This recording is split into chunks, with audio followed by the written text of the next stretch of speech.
Good morning and welcome to Braxton Live. Joining you this morning, I'm Jamie Oates at the regional competition, AA and Single A championships, as the folks are trying to qualify for states. Joining me this morning, J.D. Drake. Good morning, J.D. Hey, good morning. It's nice and chilly and cold out here, but hey, we're here with you to bring this cross-country meet here. Yeah, we've had a short time off the air after covering a double overtime victory by the Braxton County Eagles last night over Pikeview. And here we are this morning out here at Holly Gray Park in beautiful Flatwoods, West Virginia, to cover the AA and Single A regional championship. Yeah, it was a pretty quick turnaround there. Absolutely. But it's a beautiful morning. Sun's coming over the horizon, and it amazes me how many people are out this early in the morning for these events. Yeah, I mean, like I said, it tickles me to death to see this many people supporting cross-country, with the variety of teams that we have here, hoping to have a pretty big crowd. And like I said, Shane Oney said one nice thing about cross-country meets is regardless of team, it seems like everybody supports everybody. Yeah, absolutely. So it's good to have a lot of people here to cheer some of these kids on. Yeah, without a doubt. It is one of those sports where nobody's against you. I mean, you're racing against your time. You're racing against the time of others, but everybody is very positive, encouraging and uplifting to each other as they progress through the course. Yeah, they really do help back each other as they go. So it's fun to watch. So how's our morning going to run, JD? We've got the order of races in front of us. What do we got listed as our order this morning? Well, it looks like we're going to start out with at 9 o'clock with the high school girls Region 2 AA championship. So that will be the time that Braxton County will be running, and it's a pretty stiff competition within this region. I mean, it's going to be a tough one. And at 9:45, we have the high school boys Region 2 AA championship being run. At 10:30, we'll have a AA awards that we'll have, and you'll get to see who gets awarded with medals, which teams are moving on to states. At 11 o'clock, you'll have the high school girls Region 2 Single A championship at 11, and at 11:45, you'll have the high school boys Region 2 Single A championship, and that'll probably end our broadcast right there. They will have a Single A awards after that, but we'll probably be running short on time by that point. Yeah, we'll share who's going to be qualifying going to states, and then from there, our coverage will conclude. Now, to qualify as an individual for the state meet, the top 5 exclusive of qualifying teams got to be within that top 5 with a minimum of 10 advancing. Right. As an individual. To qualify as a team, the top 3 complete teams will qualify to go to states. Yeah, and like I said, looking at especially in the boys' classification the girls' classification in this particular region, it's absolutely going to be very, very tough because out of the top 4 teams ranked in girls' AA, 3 of those teams are here in this region. Yeah, and who are those top 3? Well, Braxton is ranked number 1. Go Eagles. And Frankfort is here. They're ranked number 3, and Lincoln is here, and they're ranked number 4. So, like I said, this is a pretty stiff competition in this particular region with the girls in AA. Looking at boys AA, we have 2 of the top 4 teams in AA here today. So you've got Lincoln and Frankfort both. Lincoln's ranked 2, Frankfurt's ranked 3. Braxton's coming in ranked at number 10. So, in both boys and girls in AA, very, very stiff competition here. Yeah, absolutely. Looking at other teams in that region too, Berkeley Springs, Lincoln, Braxton County, Frankfort, Moorfield, Petersburg, Philip Barber, South Harrison. That is a heck of a region. Oh yeah, I mean it's tough, without a doubt. And like you said, you just mentioned most of those teams right there in that top 3, top 4 area. So a lot of good. Going to see some very stiff competition this morning, without a doubt. So the state meet schedule is on November 1st, Saturday, November 1st, which will be next weekend. And it's going to be at Cabell Midland High School. The gates will open at 7:30. At 9 a.m., the Quad A girls kick off the morning, followed by the Quad A boys at 9:45. Then 10:45, you got the Quad A awards. At 11, what do we got? Well, at 11, you got the single A girls will be racing. At 11:45, you have the single A boys. And then at 12:45, you'll have the single A awards being handed out that day. Keep trucking on down through there. Well, if you look, then at 1 o'clock, boy, this is a fun-filled day. You're talking starting at 7:30 and running clear to about 4:45. But at 1 o'clock, you'll have the double A girls. At 1:45, you'll have the double A boys. And at 2:45, you'll have the double A awards. Looking at later in the evening at 3 o'clock, you'll have the triple A girls. Then 3:45, the triple A boys. And then 4:45, we'll end the event with the triple A awards. There you go. So there's the schedule for the state meet, which will be next Saturday at Cabell Midland High School. And that's usually the venue for that every year. Yes, it's been the venue for several years. So what else do we have going races around the state? Well, at St. Mary's High School, they are hosting the single A and double A Region 1 races. Girls double A starts at 9 a.m. there. Westside High School is hosting the single A and double A Region 3 races across the state. They start at 10 a.m. Double A starts that off. And then Work County High School, they're hosting the single A and double A Region 4 races. So that's where we got right there. And then we've got a couple other schools hosting some events as well. Yeah, we have Preston High School to host the Triple A Region 1, Triple A Region 2, and Quad A North Region races. The girls' Triple A will start at about 9 a.m. And then Huntington High School to host the Triple A Region 1, Triple A Region 2, and a Quad A South Region race. The girls' Triple A there will start about 9 a.m. this morning. So there are runners all over the state, all over the place. Yeah, there's going to be, definitely quite a few events going on today. Yeah. So Region 2, like we said, will advance 3 teams. There are only 3 complete teams in the region, but they're all exceptional teams. They're separated by only 8 points, with Frankfort being first by 3 over Braxton in the region, and Braxton over Lincoln by 5 in the second spot. So tight. Definitely. Yeah, it's going to be a definitely a tight race today. Absolutely. So Braxton's got to have a good showing here if they expect, because you got to remember Braxton County is a 2-time defending state AA champion as a team in cross country, and the target, if you will, is all over Braxton County. Yeah. So they have. It's hard to repeat, and it's even harder to three-peat. Oh, it is. It's very, very difficult.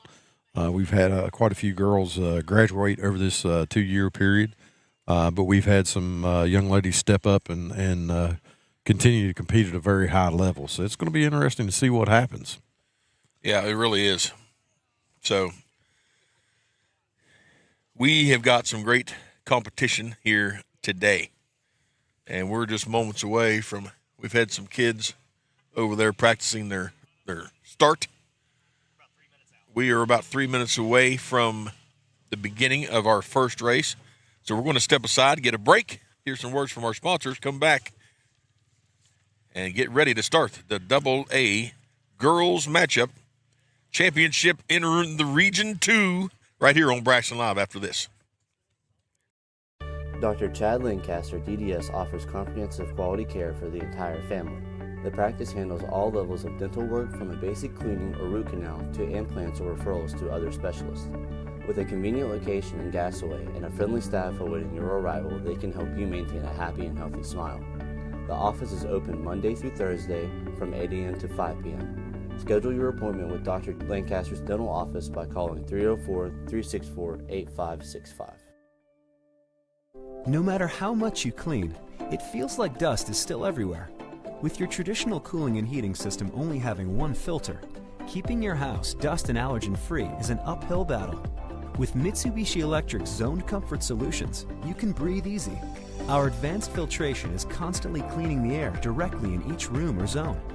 With removable, cleanable filters, a healthier home is within your reach.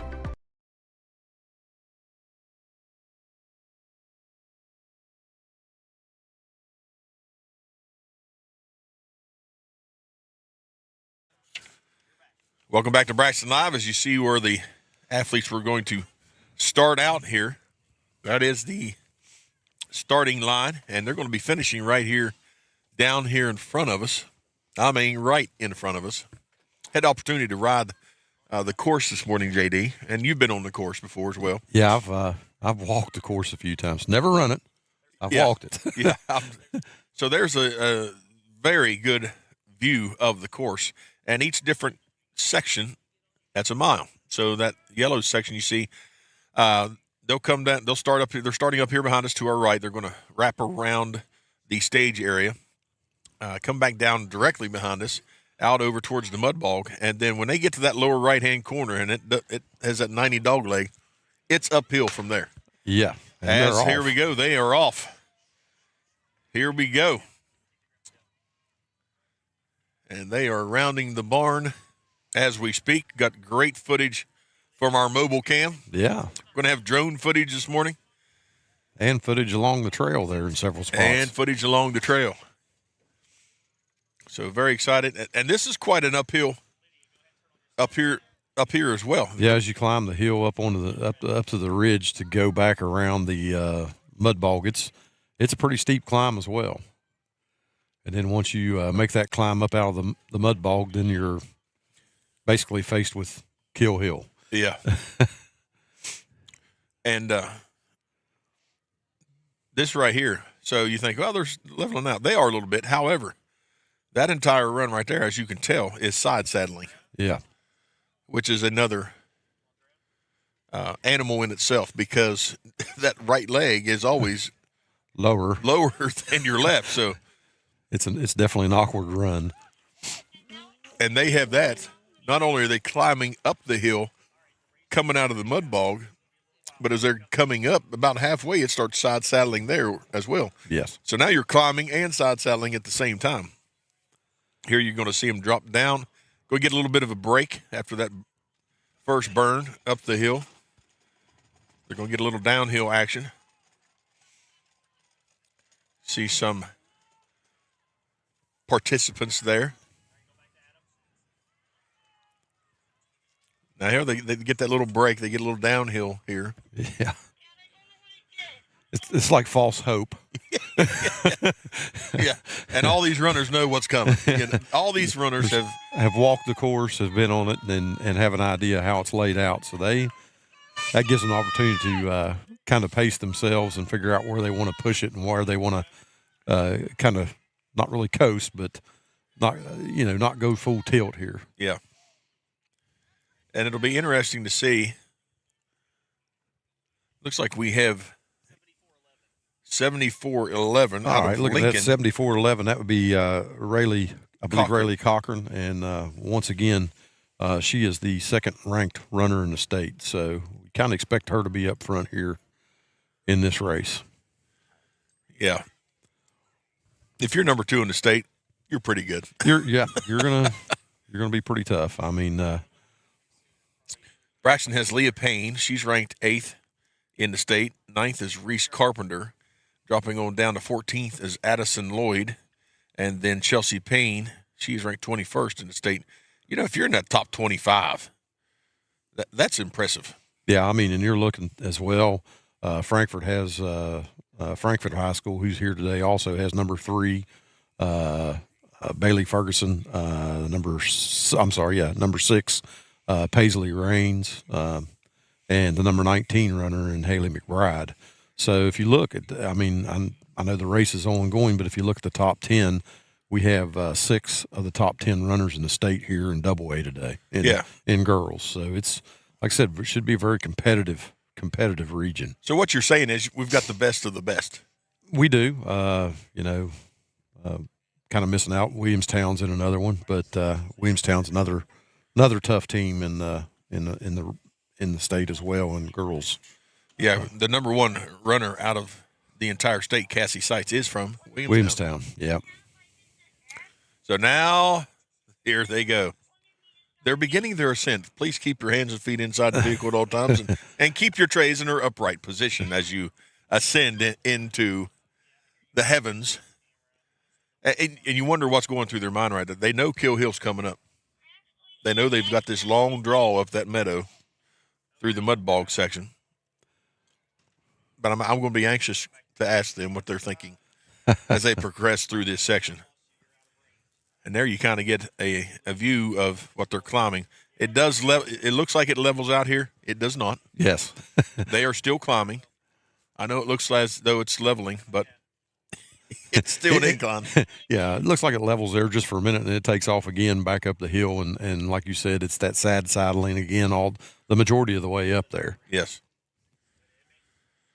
And then as they round the top of the field, the side saddling gets even worse. Yeah. I mean, that right there is a good indication of the angle, how quickly it rises right there. Mm-hmm. Brutal. It definitely is a very difficult course.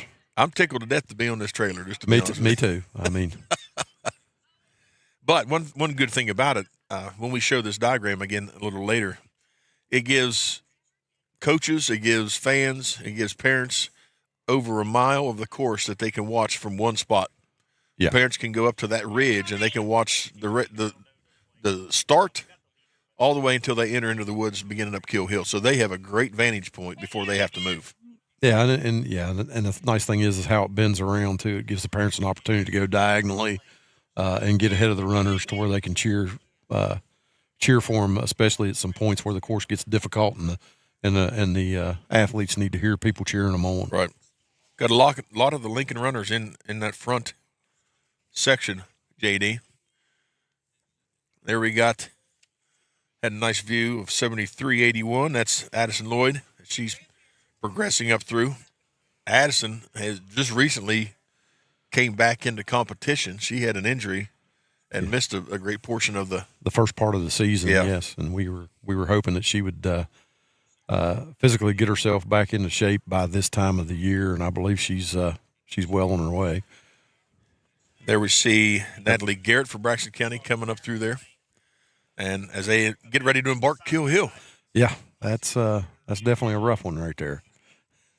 It is brutal for sure. The one thing we'll talk about the course. You know, I've been on the course. A culmination of close to 100 hours, volunteer hours, of parents out here that have mapped out the course. There's an aerial view of Kill Hill. Now, there is a great – so this kind of peaks them out for a little while here at the water towers as you're looking at this. That's a nice little flat run out the ridge for a ways before they get out to the highest point, highest ascension of the course. But that is when they get to this tower, their legs are on fire. It is, and it gives them a little bit. You know, I know they're still running, and folks have trouble understanding this, but when they hit that flat ground, it gives them an opportunity to have a little bit of a recovery. Yes, as needed after that. There's our leader. Great drone footage. I'd love to tell you what her bib number is, but I believe it's still Rayleigh Cochran from Lincoln, I believe. I think so, yeah. I believe that's Frankfurt. Trying to tell who. Could not tell who that was. A lot of these ladies appear to have ran that hill. Yeah, I mean they hit the hill hard. Yep. But talking about the course, all these volunteer hours, mapping out the course, speaking to one of the volunteers that helped lay the course out, said it took them 8 to 9 hours to get the exact layout to get the correct distance that they needed for the course. Yeah. So a lot of work they've went through. They've painted the roots with fluorescent orange paint. So the young people can see them as they're running. That sure helps out. To prevent, they've got rocks painted, roots painted, any kind of, it's marked exceptionally well. So kudos to all the volunteers here that have helped in any way. That they had brush they had to trim back. They go through the entire course. They've mowed it. 9 miles of grass to cut. That's a lot of grass. That's a lot of grass. Because throughout the course there is grass, even down through the wood section. Right there by the water tower, you see there's plenty of grass right there to mow. So, 9 miles of grass. And who knows how many miles of ribbon stakes that have been laid out. That looked like Miss Garrett there from Braxton County. As they progress out through this flat section here, they're going to come to another rise, that, like I said, the peak of the course. And then they'll come to what they call the zigzag section, which is a series of long, as they ascend off that, it's a very gradual ascension and a lot of opportunity to recover because they're going to have another short pull as they come back around by the staff house. That gives them a little recovery time. They hit another pull, and then it comes to the kicking it in gear for the finish. Absolutely, yeah. The final mile to really get after it. You see, we're right at the 10-minute mark.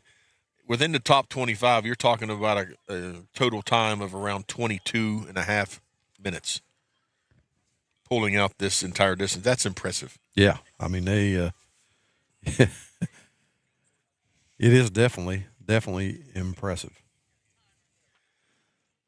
Not something that I could do, even when I was in my best of shape.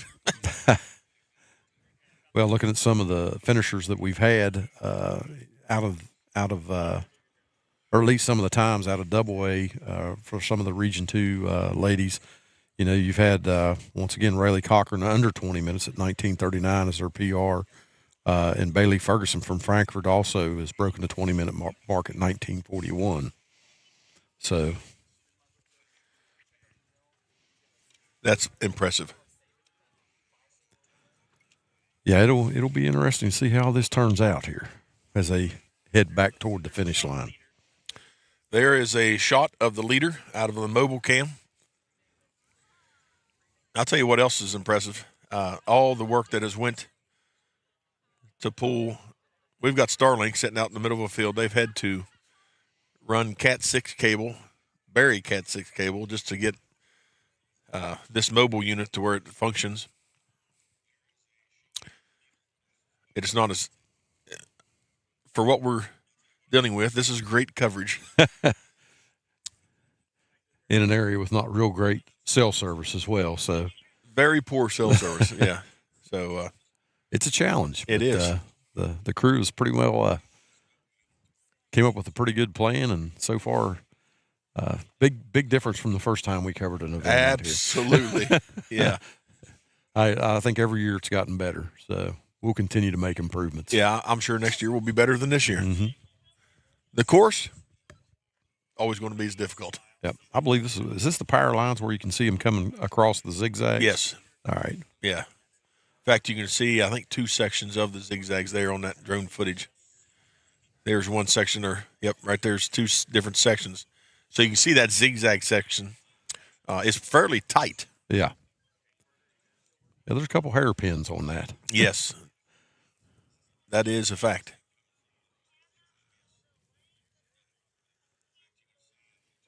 But it is, like you said, it's a great recovery area before that final. Yep, that final mile, push. final pull, yeah. Because they will punch out up here on our right out of the woods, cross the road, and then wrap around, kind of zigzag through and around the baseball field and finish right here in front of us.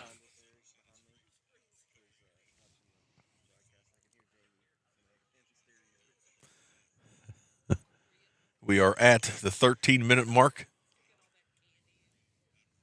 Now, as far as coolness, you couldn't ask for a cooler morning to run. Yeah, but there's one.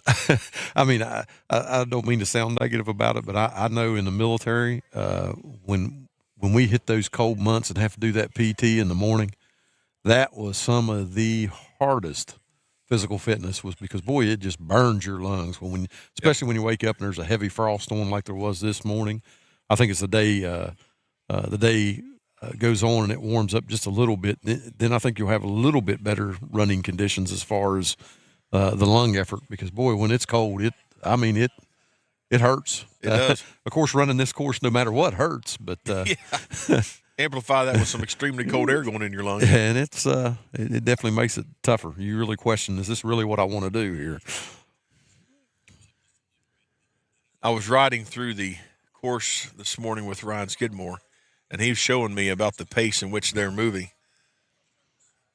It's impressive. Yeah. I looked down at the speedometer. It was around the 15-mile-an-hour mark. They definitely push themselves. They cover ground quickly. They sure do.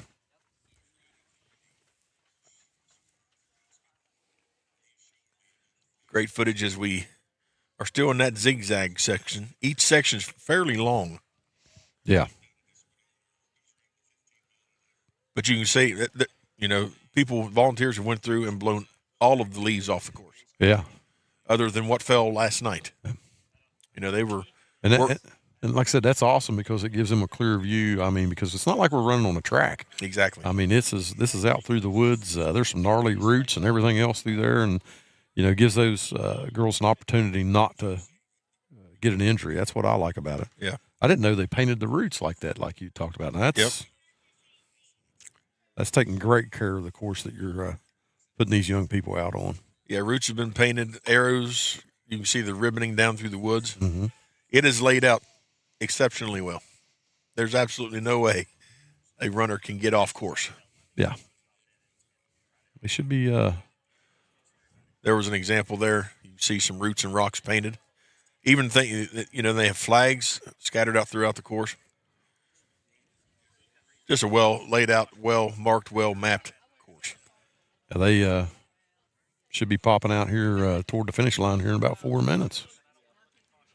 Or less. Or less. Yeah, I mean, we may get some PRs here.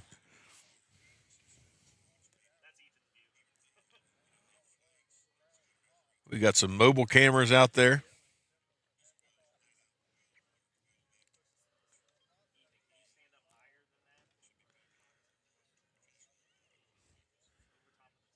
I feel like we're hiding behind the caution tape. It's a great view. They don't see me down here filming. Great view right there. I mean, you talk about right in your face. Camera's right in your face as you're running by. I love it.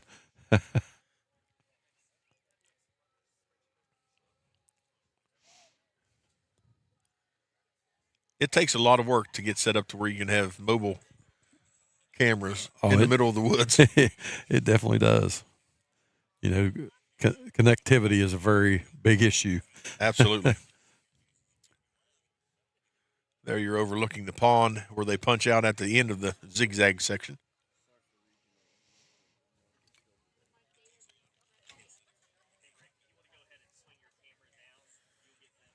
Great footage there. And you can see you got people coming through the woods to cheer them on. Yeah. They cover as many miles just about in support as the runner does running. As a parent and a fan, I'd probably be wore out. As a coach, you definitely have to be because you're going to be running for the girls, and then you're going to be probably running back and forth for the boys as well. Well, teams like Frankfort, Berkeley Springs, they're teams that came down yesterday at some point in time. They were out here yesterday. They've walked the course. Some probably even ran the course a little bit, they've ran part of the course this morning. As we were navigating through the course, we had runners running up Kill Hill. Yeah. That are going to be competing later. So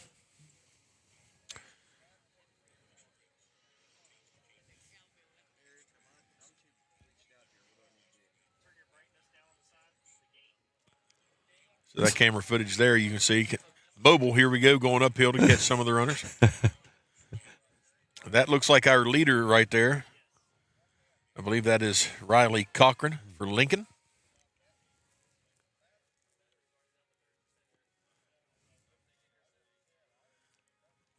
Notice the fans scattered out there. Any place there's an access point, you're going to see some fans somewhere. Yeah, you'll see somebody watching.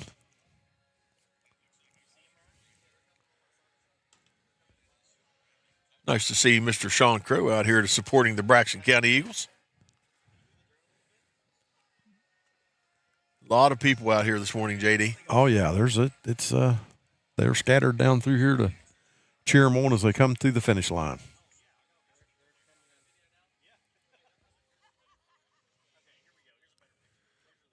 There comes our leader. I do believe that was Rayleigh Cochran.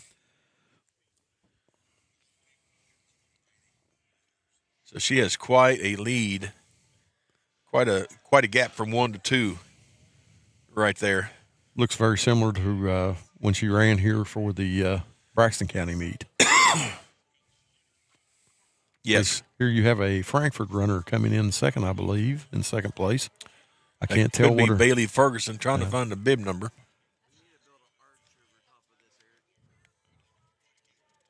couldn't tell who the second one was there. Well, they're running by so fast. Well, that and the glare off of our monitor here, it's hard to see what the bib numbers are.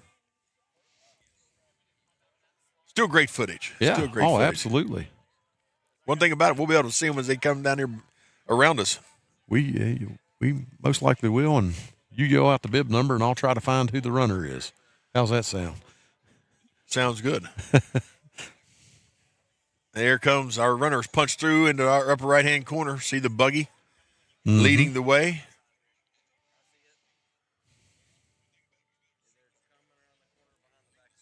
There, Rayleigh's coming around the home backstop. And she's definitely turning it on now. And right now she could be competing against her own PR, which was 2013. Not going to make that, but guess what? Her PR is 1939. Yeah. She's still going to have a strong finish.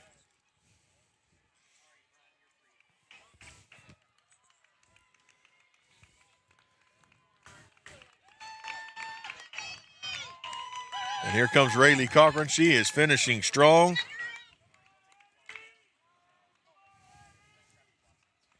At 20:56, Rayleigh Cochran finishes in that top spot.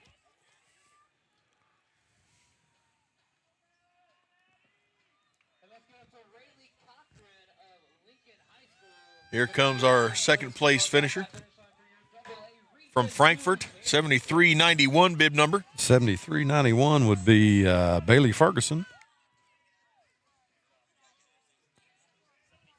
Number 3 right behind her, 7415 bib number. 7415 would be Adeline Milnes, I believe is how you say that, from Lincoln.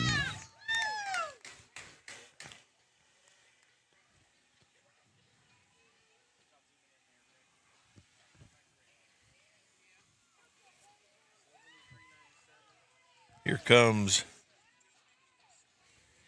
who was number 3, did you say? I think it was Adeline Milnes, I think is how you pronounce it, from Lincoln. Okay.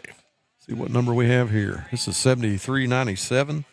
7397 is from Frankfurt, and that would be Paisley Rains. And then we have 7383, which was, I believe, Leah Payne. Good finish for the Eagles, right? And that's Addison Lloyd right there. There comes Addison Lloyd from Braxton. Good finish.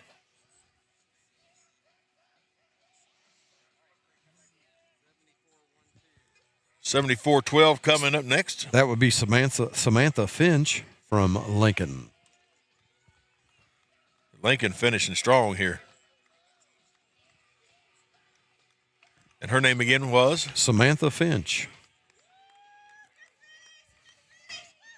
I'm jotting these down as we're getting them. All righty. 73.54. Let me see if I can find that real quick. 73.54 is Reese Carpenter from Braxton. 73.96. 73.96 is Haley McBride from Frankfurt. 74.14, that would be Kennedy Linville from Lincoln. Couldn't hear that one there. So there's your top 10 finishing strong. 79.80. Oh, we got runners coming in stacked up now. Good luck, That KD. would be Kaylee Barker here, or Kaylee Baker. We had too many come in together. Yeah, I think they're coming in tight. And we do not have anybody for a while. I'll tell you what, between Frankfurt, Lincoln, and Braxton, It's going to be close. it's going to be close, yeah. And I was unable because they started stacking up. We had Kennedy. I am not sure. Trying to get the top 10. Kennedy Linville, yeah. Yep. top 10. And after that, it just got stacked up. So your top 10 goes as follows: Lincoln, Frankfort, Braxton, Lincoln, I think he said Braxton, Frankfort, Lincoln. 73.93 is coming in right now. That's Bailey Harris from Frankfort.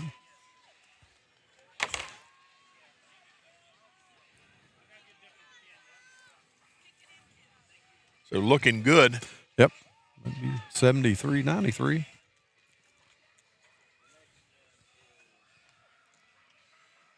And if I cross that finish line, I'd be thinking, thank goodness that is over.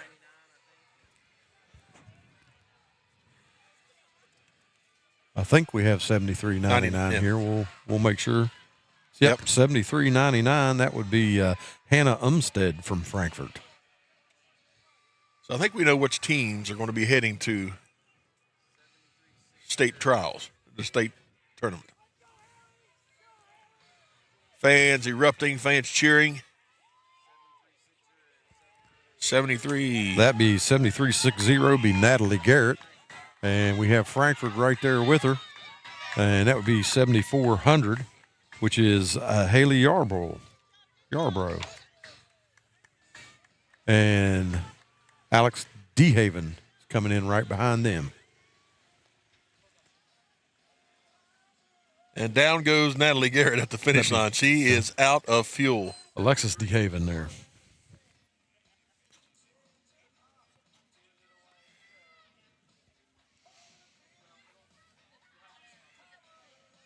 Having another Braxton runner here coming in.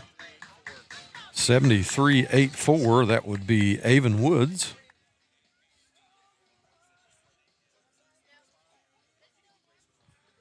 And Natalie Garrett is being helped off the course. She has put forth. Yep, she is out of gas. Yes. There. Yeah, so there we've got our top 13 listed here.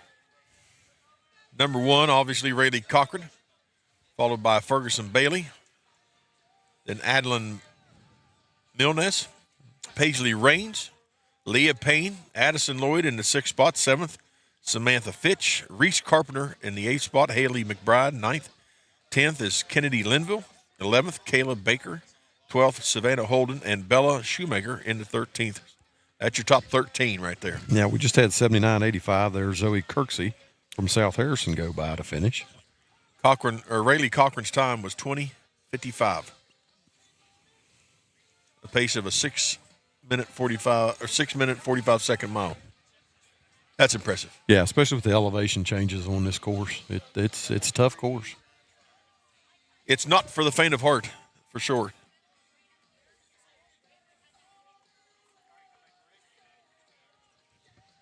Here we got some more runners coming down through. This is, I believe, a Frankfurt runner here. 73.95. 73.95 would be Emma Hughes from Frankfurt. Here comes another runner. I believe this is a Braxton runner here. It is. 73.48. That would be Mackenzie Anderson. And you can tell this is a brutal course because a lot of these runners coming in wearing those shorts and sweat just running down their legs. So absolutely. It's tough on them. Here comes a Lincoln runner here. That'd be 74.17, I believe. 74.17 would be, that's on the 3rd page. I got to get there.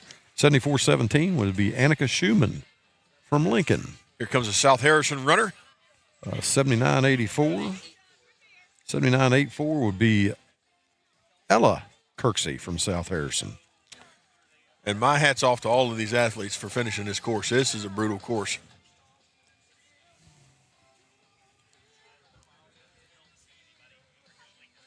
And we do not have anybody else yet that has popped through the final stage. So that just tells you how brutal this course is. Yeah, it definitely a lot of times will separate the runners. Yeah. Get them spread out a little bit.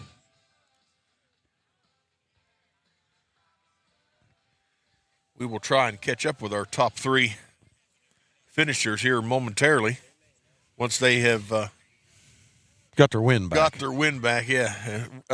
Recovered was the word I was looking for. definitely going to be excited to see their comments on this course. Mm-hmm.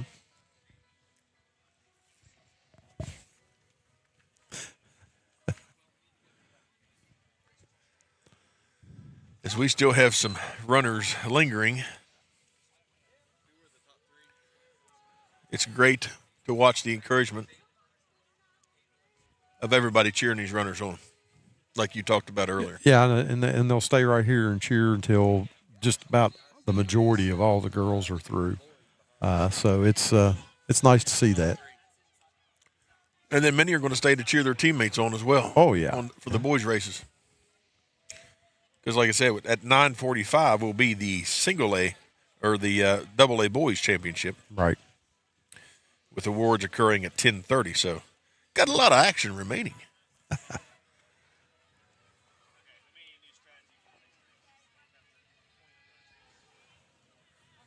Everybody lingering here by the finish line, waiting for everybody to finish strong.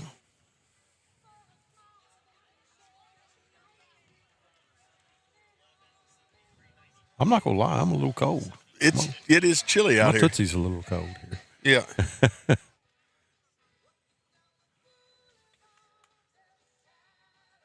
It is a cool, brisk morning. I forgot to check the weather. I'm not sure what the weather or the temperature is, what our starting temperature was, but it's chilly. I think when I got here this morning, which was a little bit before, it was about 34 degrees. So you're saying almost freezing? Almost. It was pretty chilly. And I hated that your heated jacket's not working. Well, no, it was working there for a while. It's kind of ran out of battery power now, so we're on an even playing field. So you had that thing on bake, is what you're saying? Yes, I did. Yes, I was pretty chilly. Had it on cook. Yeah. Well, if it tells you how chilly it is here, there's nobody sitting in the aluminum bleachers that they have set up here for. Well, and yeah, I don't want you to roast me too hard. My daughter-in-law was out here with heated socks on. I'll be darned. Heated socks, if you will. And we got word from her that they are fantastic. Here we got a runner punching through out of the corner and up by the basketball court. And I bet they are she's glad to see civilization. Yes.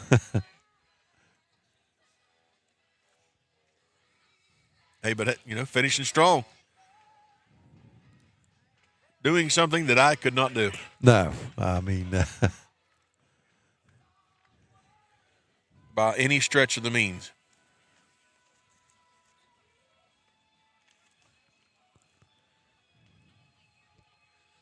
We'll try and get you a bib number here, JD. All righty.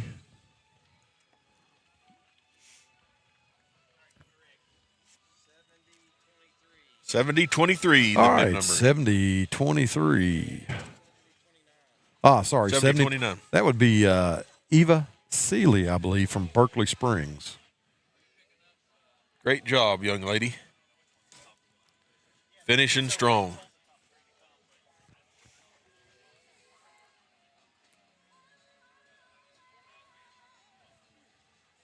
Wonderful. We've got another one coming out of the woods over there. Yep, another one punching through.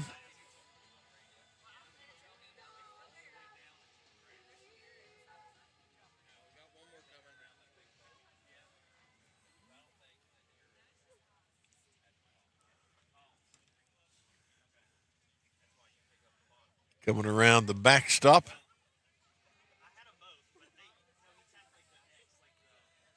Should be able to see her on camera here momentarily. Looking from this distance, I think it's a South Harrison runner. I think you're right.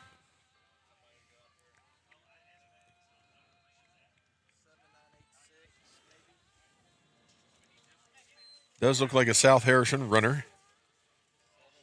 Possibly 7986. Well, if it's 7986, that would be Crystal Chauvant. Chauvant. That's a nice little right there. Chauvant from South Harrison. If I say that wrong, I apologize. We do.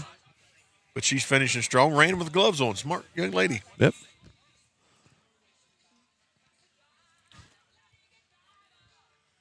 Nice finish from her. We got a great vantage point ourselves here, JD, where we can see them punch out of the woods in that corner and really see that final push. That final kick to try to get to the line as quick as they can. Yeah. Very exciting. Very good vantage point here.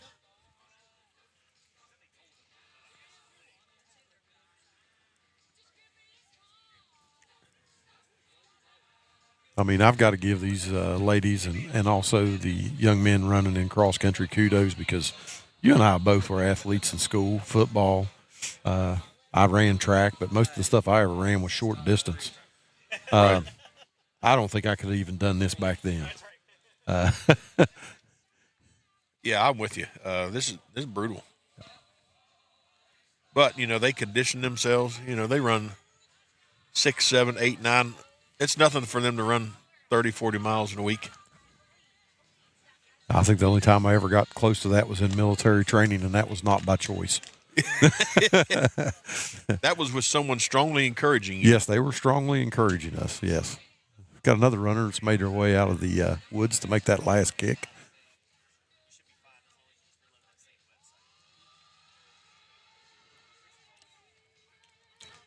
And I believe that is our final runner as we see the pace cart coming out, indicating this, I think, is our final participant.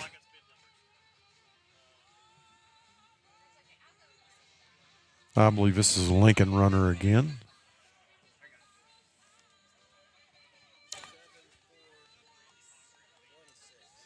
$7416, I believe, is a bib number, and yes, that is Lincoln. That's Annalee Pierce from Lincoln High School. Kudos to you, young lady. Finishing strong on a very, very tough course. And that is our final runner. So a great first race here. And we're going to step aside. I think here in a moment we're going to step aside, try and catch up with see if we can get 1, 2, and 3 here for an interview after this break right here on Braxton Live. With 2 huge and fully stocked locations, Mountaineer RV and Outdoor Center is your adventure headquarters. Whether you see yourself in a motorized RV, a big fifth wheel, or a travel trailer, or an adventure camper, our Mountaineer RV team will help you start making memories. We have everything. Service available at both locations. Over 225 new and pre-owned RVs on both lots. And the largest parts and accessories stores available at both locations. Mountaineer RV and Outdoor Center is here for you. Come join the MTRV family. Get a large 2-topping Crazy Crust pizza for $6.99 from Little Caesars. Look at that buttery flavored garlic spread sprinkled with Parmesan. Try Crazy Crust for $6.99 for a limited time. Pizza, pizza. But wait, I need to mention how there's over a dozen toppings to choose from. Pizza, pizza. But wait, I want to reiterate how legit this Crazy Crust is. It's good. Little Caesars is the real deal. Pizza, pizza. But wait! Gotcha! Whether you're feeding cattle, milking cows, or baling hay, the work on your farm is never done, which is why you need equipment that works as hard as you do. From farm-all compact and utility tractors to balers and mowers, Case IH equipment gives you the efficiency and the versatility you need to get things done. To learn more, visit caseih.com/livestock. The Roach Funeral Home's goal is to give the families we serve a warm and relaxed home to come to during the difficult moments in their lives. To facilitate meaningful and respectful ways for families to grieve their loss and celebrate the memories of their loved ones, we are guided by the concept of fundamental honesty and fairness in everything we do. We offer traditional funeral and cremation services. We also offer pre-need consultations where planning ahead can make all the difference to your family. At the Roach Funeral Home, the friendship of those we serve is the foundation of our business. Do you have a favorite Mexican dish? What could make that favorite Mexican dish even more special? By enjoying it with family and friends at El Gallo Mexican Restaurant in Flatwoods. We are located conveniently at exit 67 in the Flatwoods Center. Our authentic dishes are made with you in mind. We look forward to seeing you here with us. We're open daily at 11 a.m.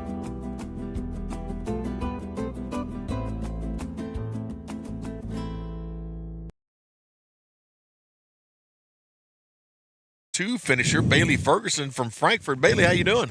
Good. How are you? I'm good. You've recovered very quickly. Thanks. So, is this the first time you've ran on this course? Yeah, it is. And your thoughts on this course? It's definitely a really challenging course. I would say, like, the first mile, that hill in the first mile kind of takes a lot out of you. And definitely, like, some of the areas where you go down, like, the quick turns are kind of hard, like, footing-wise. But It was definitely a pretty challenging course.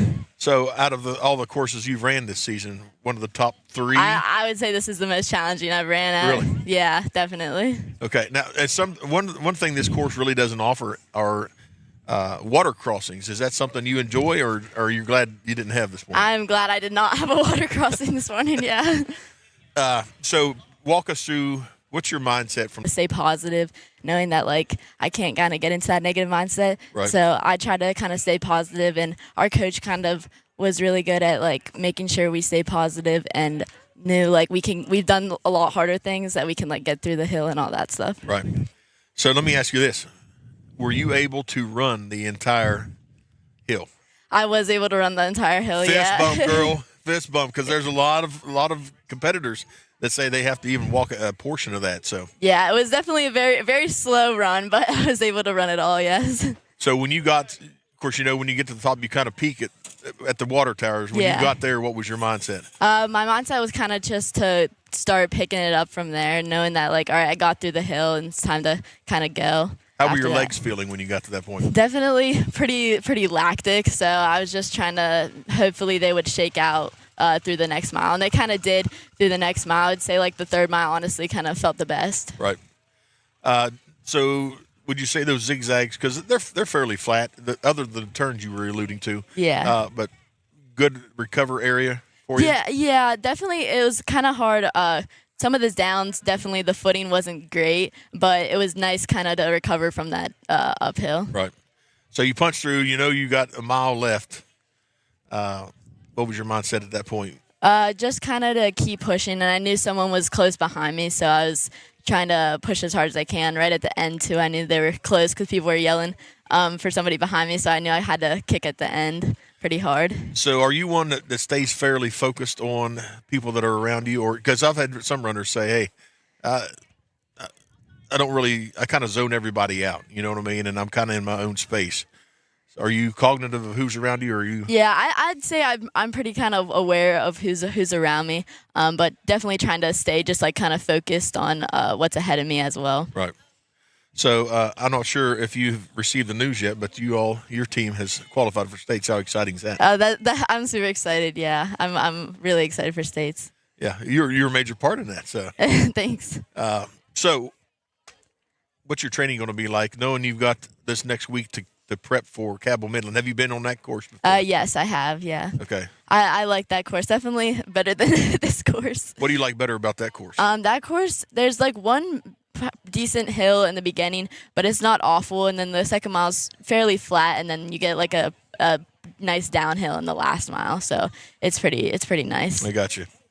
So what do you like to do in your spare time? Run? Yeah, lots of running. One of my main hobbies is I do karate, and I teach kids karate. So really? Yeah, I like doing that. Well, that sounds exciting. Yeah. Outstanding. Well, Bailey, congratulations to you. What year are you in high school? I'm a junior. A junior, so you got another year to go. What are your aspirations when you finish, when high school's completed?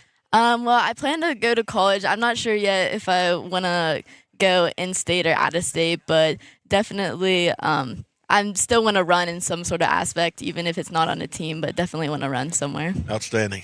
Well, congratulations to you, and good luck next week. Thank you so much. Thanks for joining us. Thank you. That was Bailey Ferguson from Frankfurt. Fine young lady, and alluded to the fact that Kill Hill is brutal. So we're going to get ready here for the AA championship, which is getting ready to start. Like here, very quickly. As you can see them lining up. And we got JD back with us. Welcome back. Hey, sorry about that. Well, we're glad to have you back. That was Bailey Ferguson. And we're getting ready to watch the AA Boys Region 2 Championship here. Waiting for the gun. And there it is. We're off.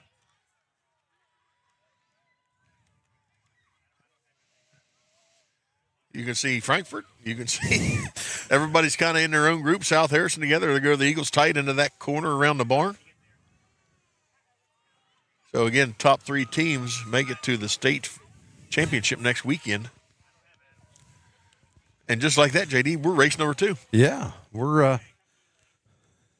I got to find my men's information here. I've got some of it, a little bit. Well, go ahead. You got some intel. Give us some intel, JD. Just looking at some of the top runners as far as times in this, you have Gavin McDonald from Frankfurt leading the way, Adrian Bott from Lincoln, Eric Alexander from Frankfurt, see Carter Knight from Lincoln, Ira Ransbottom. Lincoln's well represented, Frankfurt's well represented at the top. So it'll be interesting to see what's going to happen here. Yeah. Absolutely. I have some rankings here. I just need to find them here real quick. If you can find them. Well, there we go. Looking at AA boys, as far as teams here that are ranked in the top 10, we have Lincoln, who's ranked number 2, Frankfurt, who's ranked number 3, Braxton comes in ranked number 10.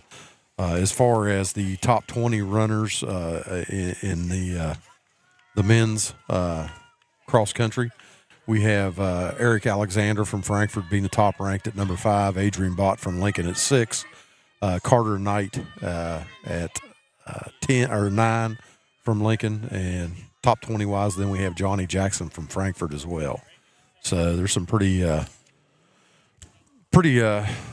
tough runners here in the men's class as well. The competition is stiff, for sure. And these boys are moving on.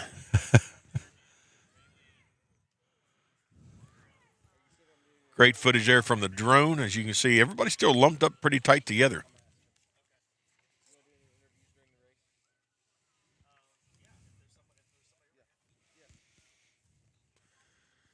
And you can see the pace. Look at that side by side. You can see the pace that they are traveling. They're covering ground quick. They're covering some ground.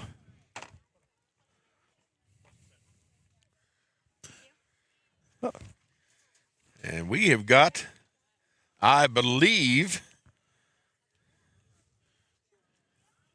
our next interviewer here. We've got our third place finisher. Give us your name so we don't say it wrong. Adeline Milnes. How are you doing? Good. Congratulations, young lady. Thank you. How excited are you? I'm pretty excited. That was a good race for me. Outstanding. Have you been on this course before? Yeah, but I didn't finish last time I raced. I didn't know I had asthma, and I just couldn't finish. Okay. So, a lot more successful today. Yep. Bet you were tickled to death, right? Yep. Surprised at the third place finish or no? I kind of was. There were some girls I was expecting to beat me, but I was able to beat them. So, have you been on this? You've been on this course before. Yeah. What's the worst part? Probably that hill when you get in the woods. It lasts a while, and it's just a struggle up that hill. Well, it's just long from that back corner. You just climb. Yeah, it just keeps going. And then you enter the woods, and you're looking at a really steep climb from that point on, isn't it? Yep. So, walk us, when you get to the tower, you kind of flatten out. What are your legs feeling like at that point? When I got to the top into the tower, my legs hurt a little bit, but then when I started going downhill, they started to loosen and shake out. Yeah. Yeah. So the downhill helped you recover a little bit. A lot. I'm going to ask you the same question. Were you able to run the entire hill? No, I wasn't. I did not run that entire hill. I walked a few times, and some girls passed me, but then they let go, and I was able to pass them again. Right. What was your favorite part of the course? Because you got a little bit of everything. Probably when I got to in the zigzag part in the woods, Okay. the last few zigzags. I liked running those. Did you feel like your legs kind of loosened up and you Yeah, could get I was back able into to. it? My strides are better. Yeah. So talk us through the final mile. You do have a little bit of a pull in that final mile. Yeah. Not as bad as Kill Hill, obviously, but feeling good at that point. Yeah, I just was ready to push it and get done with the race. Ready to finish up. Yep. So I'm sure, have you been informed that your team has made it to the States? Yep. We're excited. I bet so. Yeah. Congratulations. That's huge. So you get another week of running. Yep, another week. Now, have you ran at Cabell Midland before? No, I haven't. Okay. So what do you expect out of your team? You think you'll go down a day early? Yeah, we'll go down on Halloween and walk the course. No trick get or ready. treat for you, huh? Nope. You have to tell your coach to bring some candy bars or something. Yeah, so I can munch down there. So what is your training like throughout cross country through the week? We usually on Saturdays if we don't have meets, we'll do a long run, and then throughout the week we'll do easy runs, and then we'll alternate it, and we'll do hard workouts and speed workouts. Okay. Do you incorporate any additional running of your own into that from time to time? Sometimes, on days we'll have off, sometimes I'll run, but not too much on my own. So that leads us to another question. What are some of the things you like to do on your time off other than run? Practice basketball because I play basketball as well. Outstanding. Yeah. What position? Last year I played point guard. I don't know what I'll play this year, but yeah. What year are you in high school? A freshman. A freshman. Mm-hmm. Outstanding. Thank you. So let me ask you this: what drew you into cross country? I run track, and I was just hoping to get better at the long distance stuff I run in track, and I just thought I didn't want to run on my own, so I just was going to run cross country. Outstanding. Yeah, this is my first year. Well, let me ask you: have they drawn you in now? You like it? Yeah, I actually enjoy it now. At the beginning, I was a little nervous, but now I actually like it. So you just said this was your first year running cross country. Wow. Young lady, you're doing an awesome job. Thank you. It's the first year you've ever run it. Yeah, I mean, third's okay. I mean, you're just going to the state title. Yeah. I mean, okay. I'll be anxious to talk to you again in the coming years because a question I would like to know the answer to, and you're not going to be able to tell me until after this year, is how beneficial running cross country is to your basketball when you move in, because you're going to come in shape. Yeah, it'll be good because I wouldn't have ran on my own if I didn't do cross country. Yeah, so I think you're going to see that you're going to be ahead a little bit of your teammates, and I'll be anxious to see what your thoughts are in going into your basketball and how much it's benefited you, because it's going to. Mm-hmm. You know, these young ladies and young men that play soccer or cross country, even football to an extent, but anything that involves running, it has to be beneficial as you're going into the basketball. Yeah, that's how basketball was last year. We ran a lot, and I was ready for track, but this will help me with track a lot. Mm-hmm. That's my goal. Yeah, absolutely. So what do you like to do in the spare time? What's your hobbies? I don't know. I go to practice, and then I go home and just go to bed, but I don't know. I just practice basketball sometimes, and I like to draw too, but. Okay. Yeah.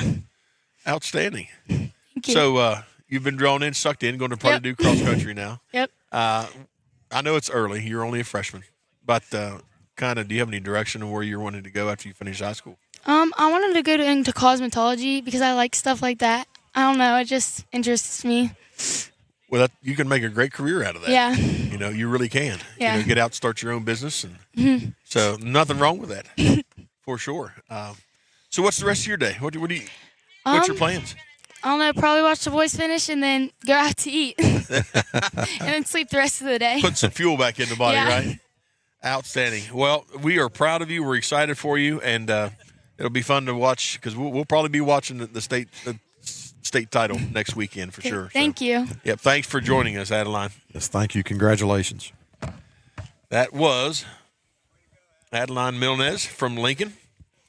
Not very often you hear of somebody first year ever being in an event and you're heading to states. And first time ever running and being a freshman. I mean, she did a really good job today.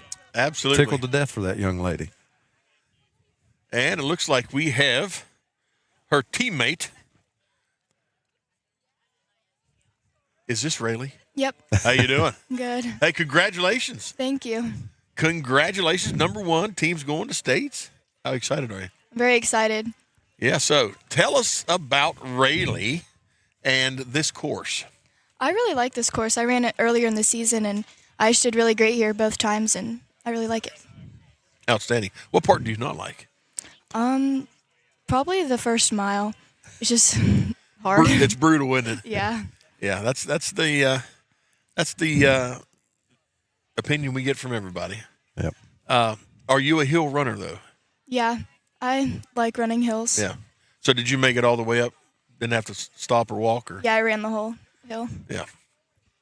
So you kind of spread out. You set the pace, and the pace didn't really keep up with you throughout the duration. Kind of out on an island by yourself. Were you aware of where anybody was behind you, like through the zigzags? Did that help you see where your competitors were? Yeah, on like the sharp turns and stuff, I would take a glance back and see. Yeah.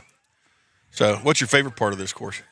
I really like just the second half of the course, just going through the woods. Yeah. It's really fun. Get to kind of cruise. I get a chance to get those legs recovered after that big hill. Yeah. Were your legs on fire when you got to the towers? Yes. Yeah. So what year in school were you? I'm a sophomore. A sophomore.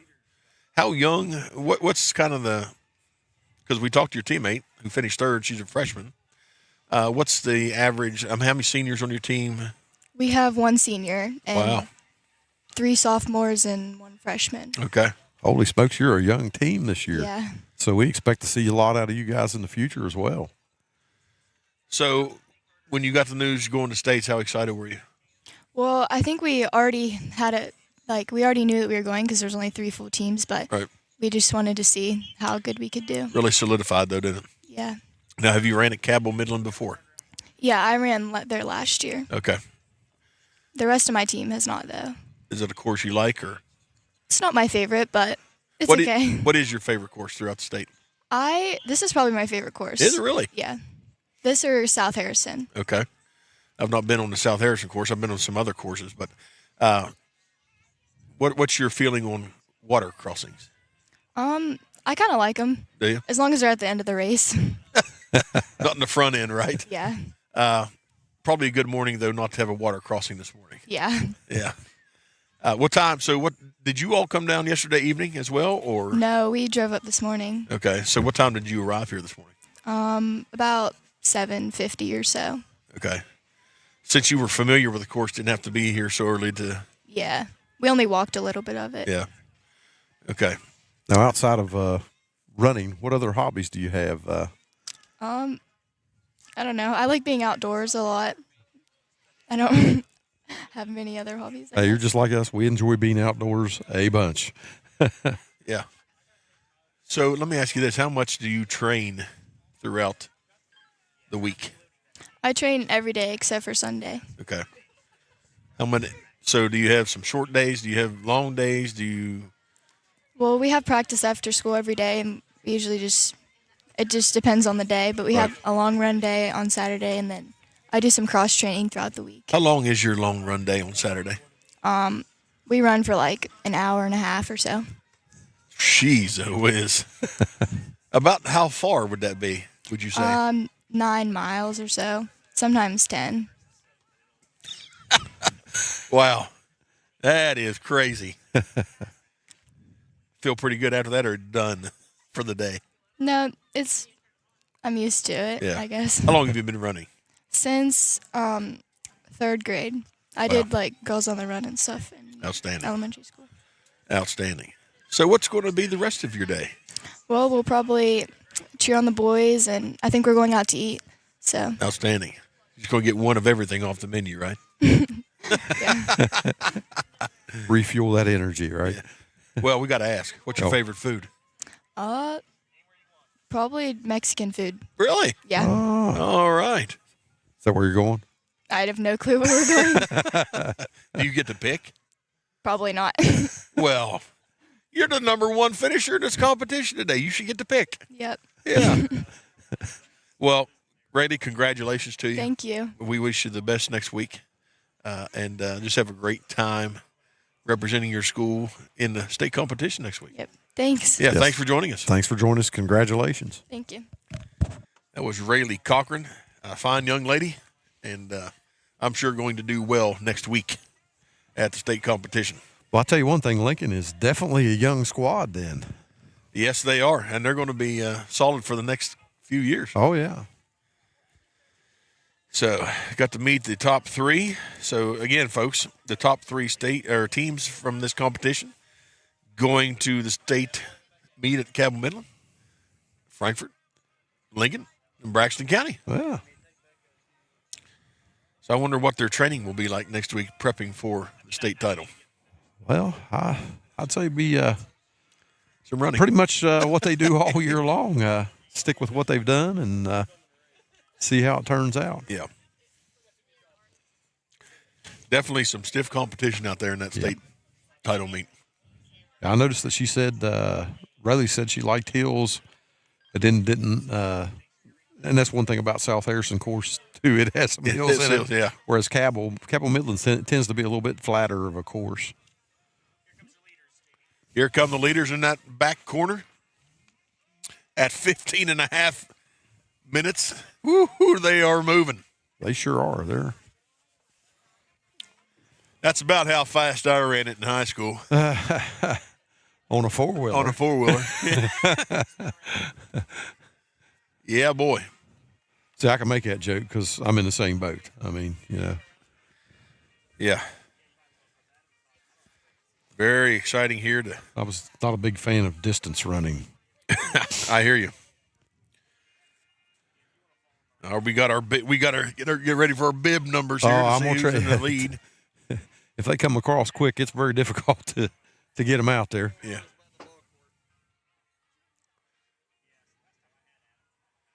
We do have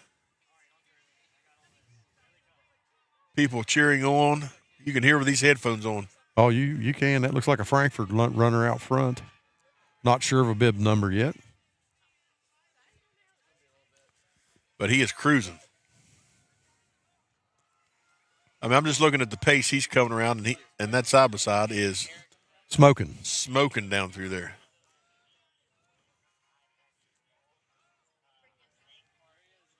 Here he comes. It is a Frankfurt runner.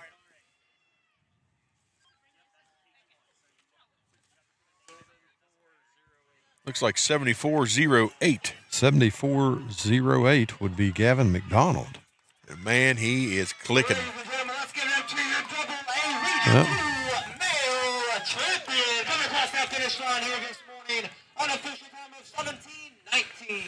Finishes at 17:19. Gavin McDonald. Yep, Gavin McDonald. And here comes and it's another Frankfurt. Another Frankfurt runner, yep. Here comes 2 and 3. We've got 7411. 7401. That would be Eric Alexander from Frankfurt. And then 7973, possibly. That would be Carter Knight from Lincoln. They are smoking through there. So there's your top three, Frankfurt, and Lincoln. I believe in fourth, it looks like it might be another Lincoln runner. Yeah. I'm not for sure. I know fifth is.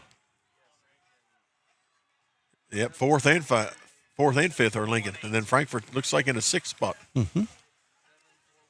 7418. 7418 would be that would be Adrian Bott from Lincoln.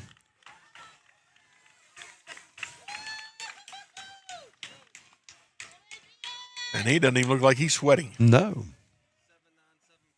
7975 would be that'd be Max Myers from Lincoln. What a strong finish. 7981 would be Jacob Berner from Philip Barber, followed by 7407. 7407 Porter Lott from Frankfurt. Another Lincoln. 7978 would be Seth Ney. Here comes our 7387 would be Ira Ramsbottom. 7420 would be Jonathan Falmsby from Lincoln. Another Lincoln runner. 7419 would be Aiden Byers from Lincoln. 7038. 7038. See if I can find that one here real quick. That would be Jay Nazarod from Berkeley Springs. We had them stacked up there for a little while, JD. Yeah, I kept up a little better that time. Here comes another Colt. 7404. I think that would be Landon Duncan there. Or Frankfurt. Yep. That would be Frankfurt. The Fighting Falcons from Frankfort. The Fighting Frankfort Falcons. This looks like a 7989. 7989 would be Nathaniel Linger from South Harrison. 7977. 7977. Dennis Napper from Lincoln. Thank you. 7406 would be Johnny Jackson from Frankfort. 7410 would be Jordan Van Meter from Frankfort. 7405 would be Dylan Felty from Frankfort. And he is trailing behind 7036 there. From Berkeley Springs. Yep, 7036 would be Joshua Lucas. Yes, Joshua Lucas. And then South Harrison here's coming in. And that'd be 7991. That would be Brennan Myers from South Harrison. Here comes a Braxton runner. 7388 is. Oh, sorry, go ahead. Noah Spalding. Another South Harrison runner behind there.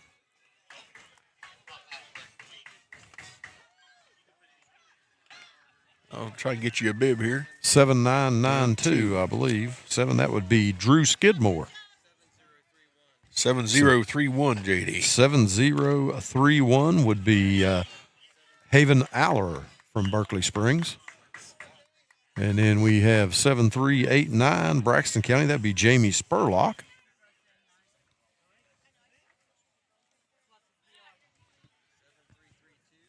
(7332) coming in from Berkeley Springs. That would be Xander Clark.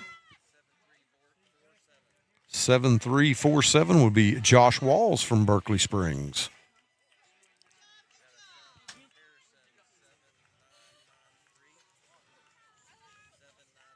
(7993) That would be Ian Welch from South Harrison. Got another runner punching out in the corner up there.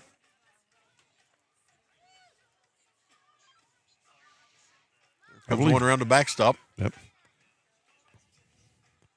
I believe Drew Skidmore is actually from South Harrison, was the son of one of our former assistant principals here, Mrs. Skidmore from several years back. We've got 7386 coming down the lane. 7386. That'd be Leighton Hines. From Braxton.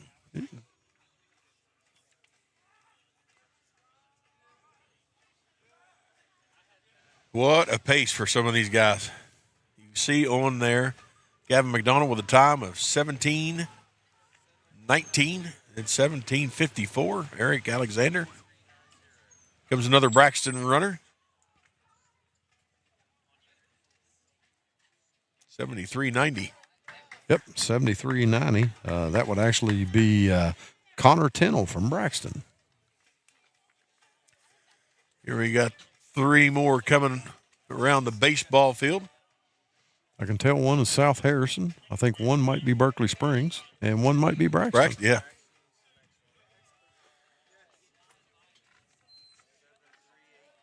(7385) 7385 would be George Campos from Braxton County. And we've got a race coming with Berkeley Springs and South Harrison trying to catch him here.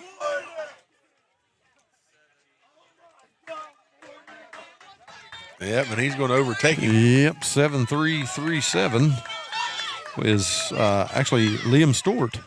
7990 out of South Harrison is Antonio Marino, I believe is how you say that.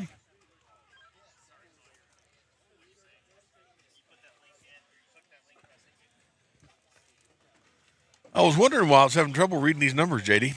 You don't have your glasses on. I didn't have my glasses on. I understand. So here we go, your top 10 finishers. Gavin McDonald with an official time of 17:19, followed by Eric Alexander with a time of 17:54, with a time of 18 minutes flat. Carter Knight. Fourth is Adrian Bott with a time of 18:40. Max Myers with a time of 18:53. Jacob Burnham with a time of 19:03. Seventh is Porter Lot with a time of 19:04. Seth Ney with a time of 19:10 in the eighth spot. 9th is Ira Ransbottom with a time of 19:13. And 10th is Jonathan Falmsby with a time of 19:18. And our next runner from South Harrison, it looks like. 7967. 7987. That would be Noah Aspie, I believe is how you say that, from South Harrison. A spy. Maybe Noah a spy. It could be. It could be.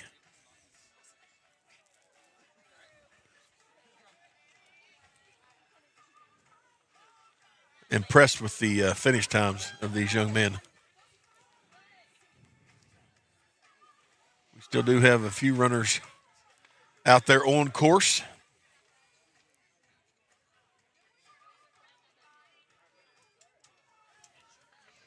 Got a little music jamming in the background, don't we? There? Yeah. Sounds like 1970 disco. I think it's so they can dance at the end of the race and work out that lactic acid. They don't have to run. They can just dance. Hey, we got a second place finisher here coming up. Second place finisher coming up. We're going to be joined by Eric Alexander. All right. And we've got Eric Alexander from Frankfort. How you doing, sir? Good. How are you? Good. You have recovered very quickly. Mm-hmm. So I'm going to assume you run a lot. I do. Yeah. What year are you in high school? 11th. Oh, a junior. Mm-hmm. Got you for another year, don't they? Yeah. Yeah. So obviously you enjoy this. What got you into running? Boredom, I guess. Oh, if I'm really? being honest. I got you. So how long have you been running? Maybe since I was 10. I grew up in a neighborhood without really any other kids, so I just run around once in a while. Okay. And kind of just fell in love with it from there. Mm-hmm. So I'm going to ask you, interested to find out about how many miles a week do you put in training between I'm practice? not sure. I just do what my coaches tell me. Well, that's a good athlete right there. Mm-hmm. Yeah. So is that your first time on this course? Yes, it is. And what were your thoughts? That hill is terrible. It's pretty brutal, isn't it? Mm-hmm. Yeah. Is that an aspect of running that you like, or you like? I love the courses? downhills. Okay. I like the downhills. Mm-hmm. I got you. So, what's your favorite course that you run throughout the state? I really like the Hampshire course because of its rolling hills. Yeah. Mm-hmm. You don't have something quite so steep with that. No. Not as brutal, huh? So obviously you came down yesterday evening, walked the course. Mm-hmm. When you saw the course, what were your thoughts? That this was going to be really hard. So did you have to walk any part of that hill, or were you able to push through and run it all? No, I told myself I shouldn't walk, so Right. I just ran all the way up. Gotcha. When you got to the tower, though, how were you feeling? I started feeling better. Legs were burning. Yeah. I just went with the downhill. So you knew you had a pretty nice gradual downhill to recover. Mm-hmm. You couldn't wait to get on that part, I'm sure. I couldn't. The final mile, how were you feeling? Because you do have a little bit of I'd call that a rolling hill, probably. Mm-hmm. Feeling pretty good at that point? Mm-hmm. I was feeling great coming down this final hill for the finish. Yeah. So when you punched out of the woods and you saw the finish, your thoughts were glad it's almost over, or just feeling good? Yeah, I was so happy it was almost over. Yeah. So I'm sure I haven't got the final results, but looks like you all will be heading to States. Mm-hmm. Excited about that, I'm sure. Yes, I am. Yeah. What were you all in States last year? I can't remember. Yeah, we were. Okay, so going back again. Mm-hmm. How excited are you? Pretty excited. I don't like the bus trips, though. That's my only problem with it. Right. Well, that's definitely a trip from the Eastern Panhandle clear to Huntington. It I is. understand. It's definitely a tough trip. How well do you like the Cabell Midland course? Is it? I like it. Yeah, I don't quite remember it. So, what are some of the other interests you have in the high school? I mean, what are you looking at doing whenever you get done with school? I'm not sure. If I do go to college, I will run and try to find something I like to do.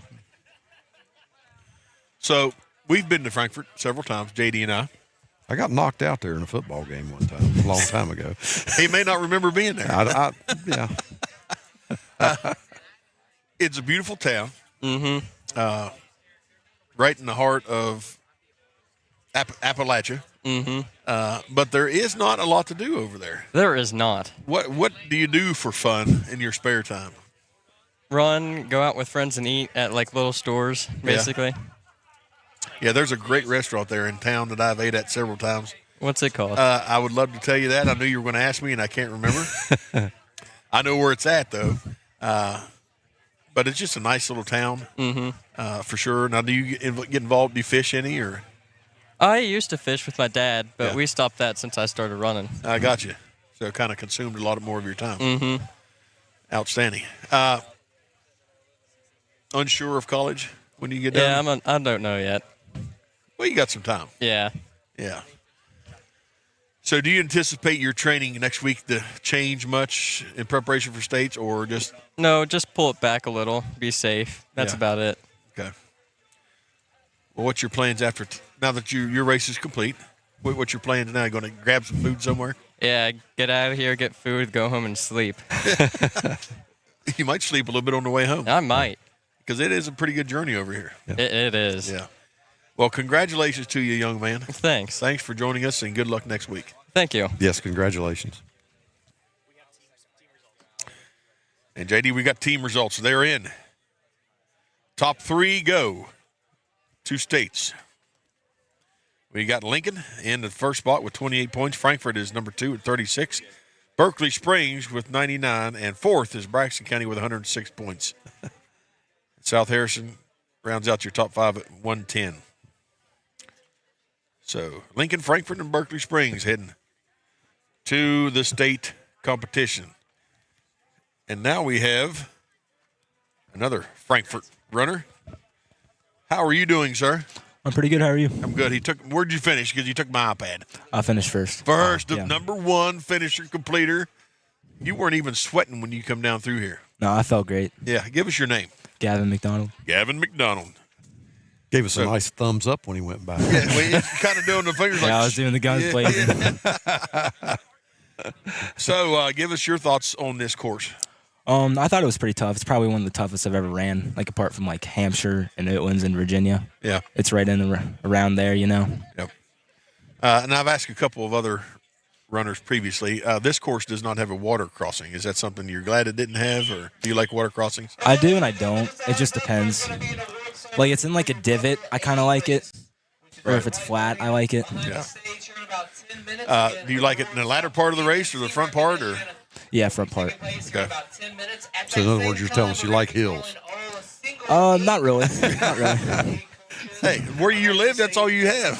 Pretty much, yeah. We've been doing a lot of hill training this season, especially. Yeah. So did you all just go to just run from Frankfort to the top of Norfolk Mountain, and that's your training?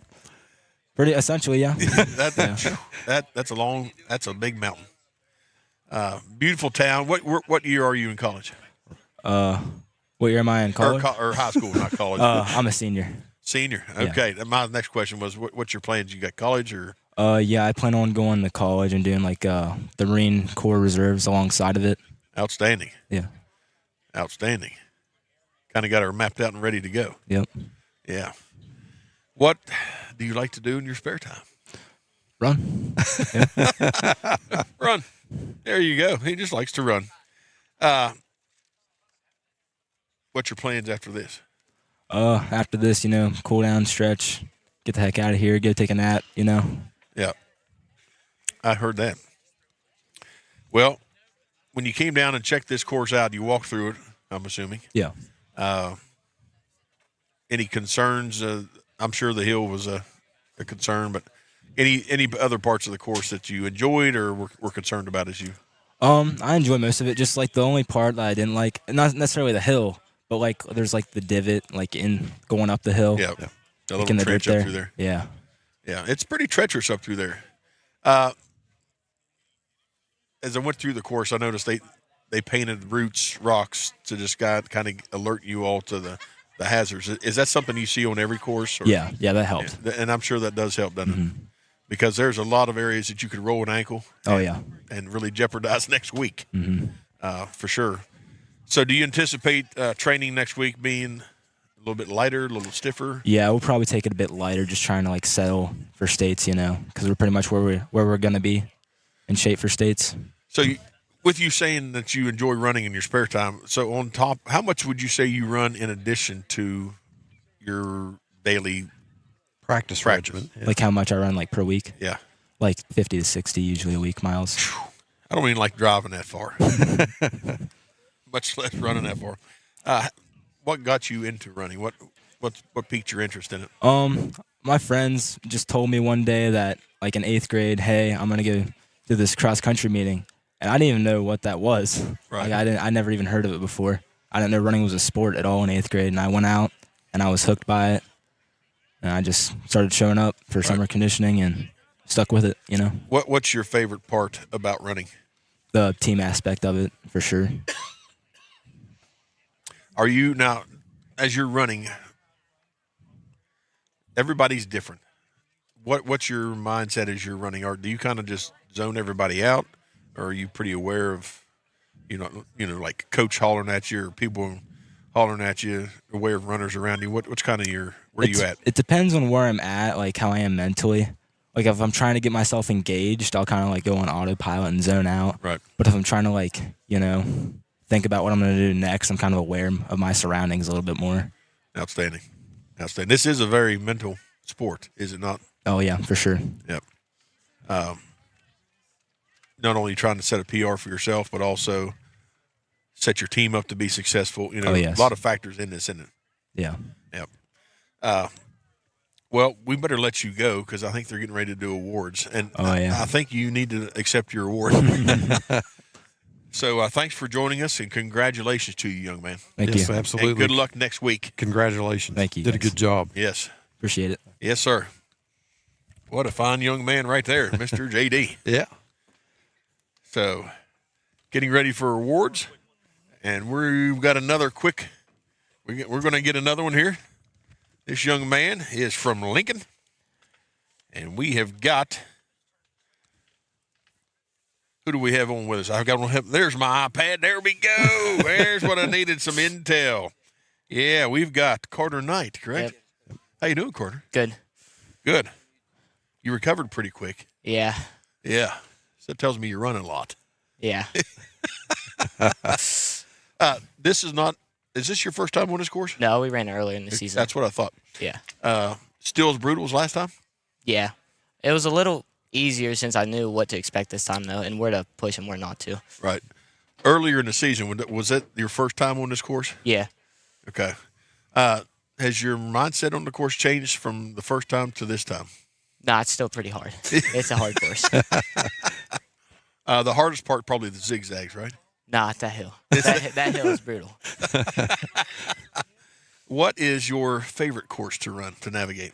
I think it's States, honestly, because the atmosphere at States is just so, intense and everything. It just makes you run faster, almost. Yeah. Nerves a little bit more intense at States? Yeah. Yeah. It's like you're preparing your whole season to run there, so you, try your hardest at that meet. Right. Yeah. I was worried today that this course would probably be a little bit harder than what it was the last time you were here, simply because of the colder temperatures. And I don't know about you guys, but it I seems think like I like running in the colder more. Do you really? Yeah, it's better running in the cold than the hot.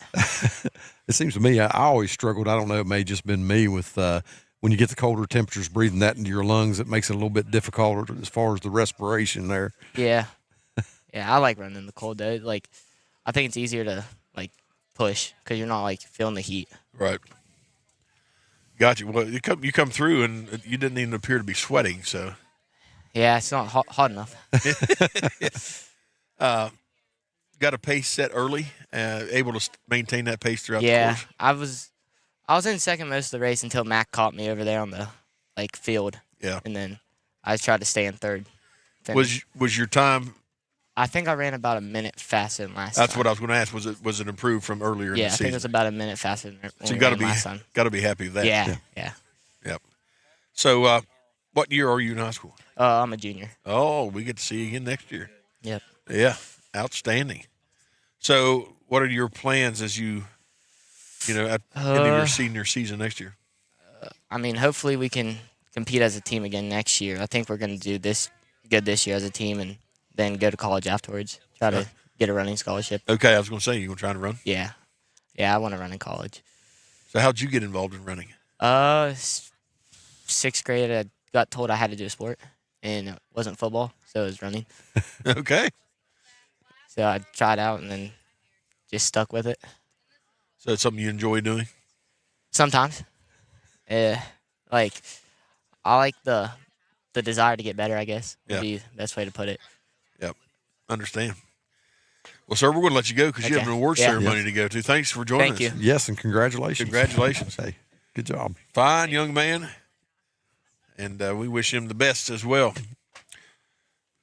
So we're going to step aside for a commercial break. As he goes to the awards, we're going to take a break. We'll be back here momentarily on Braxton Live. Score big this fall with GoMart.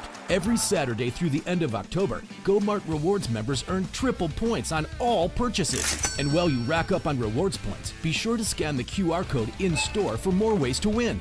Each scan is a chance to score the ultimate tailgating package with a $200 GoMart gift card, tailgating supplies, and more. GoMart is your hookup for the football season.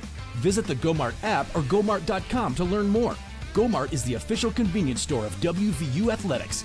Are you looking for a new Chevy to support the Braxton County Eagles? Then we have them here in Flatwoods at Midstage Chevrolet. I-79, exit 67 in Flatwoods. Huge selection, great deals, and our 10-year, 150,000-mile limited powertrain warranty. Come get your new Chevy and show your Eagle pride this year from the Eagles partner, Midstage Chevrolet. I-79, exit 67 in Flatwoods. MidstageChevy.com. Chevy, together let's drive.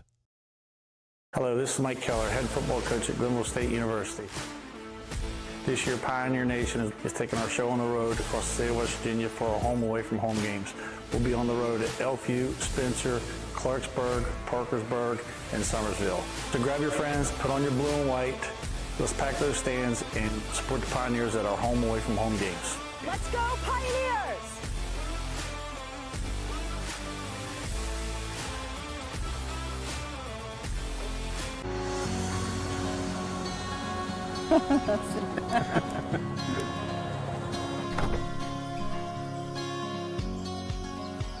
You brought the photo book? Oh, you know it. How cute, look at that thing. Oh.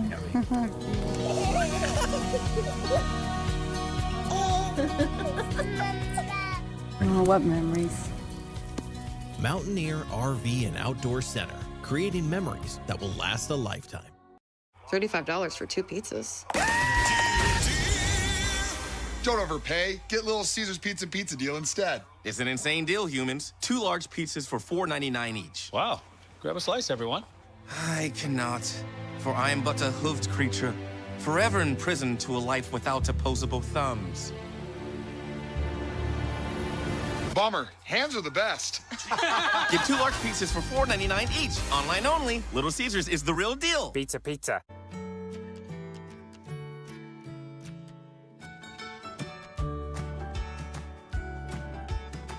We're here to see Andrew. We want to look at some campus. Hi, Andrew. We have some customers to see you. Hey, are you ready for your next adventure? Yes.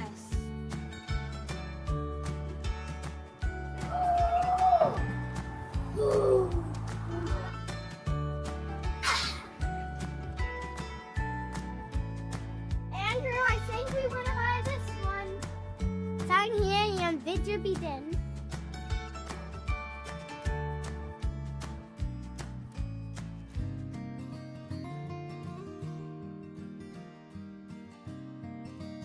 Camping, the secret to staying young at heart.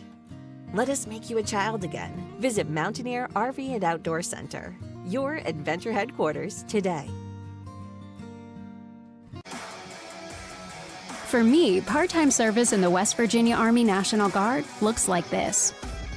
As a construction engineer, I'm moving earth, building roads, and working with a great team to accomplish our mission. My service trained me how to operate heavy construction equipment, and those skills have opened up doors to a great career here at home. See how part-time service can help you build your future. Go to NationalGuard.com/WV to find out more.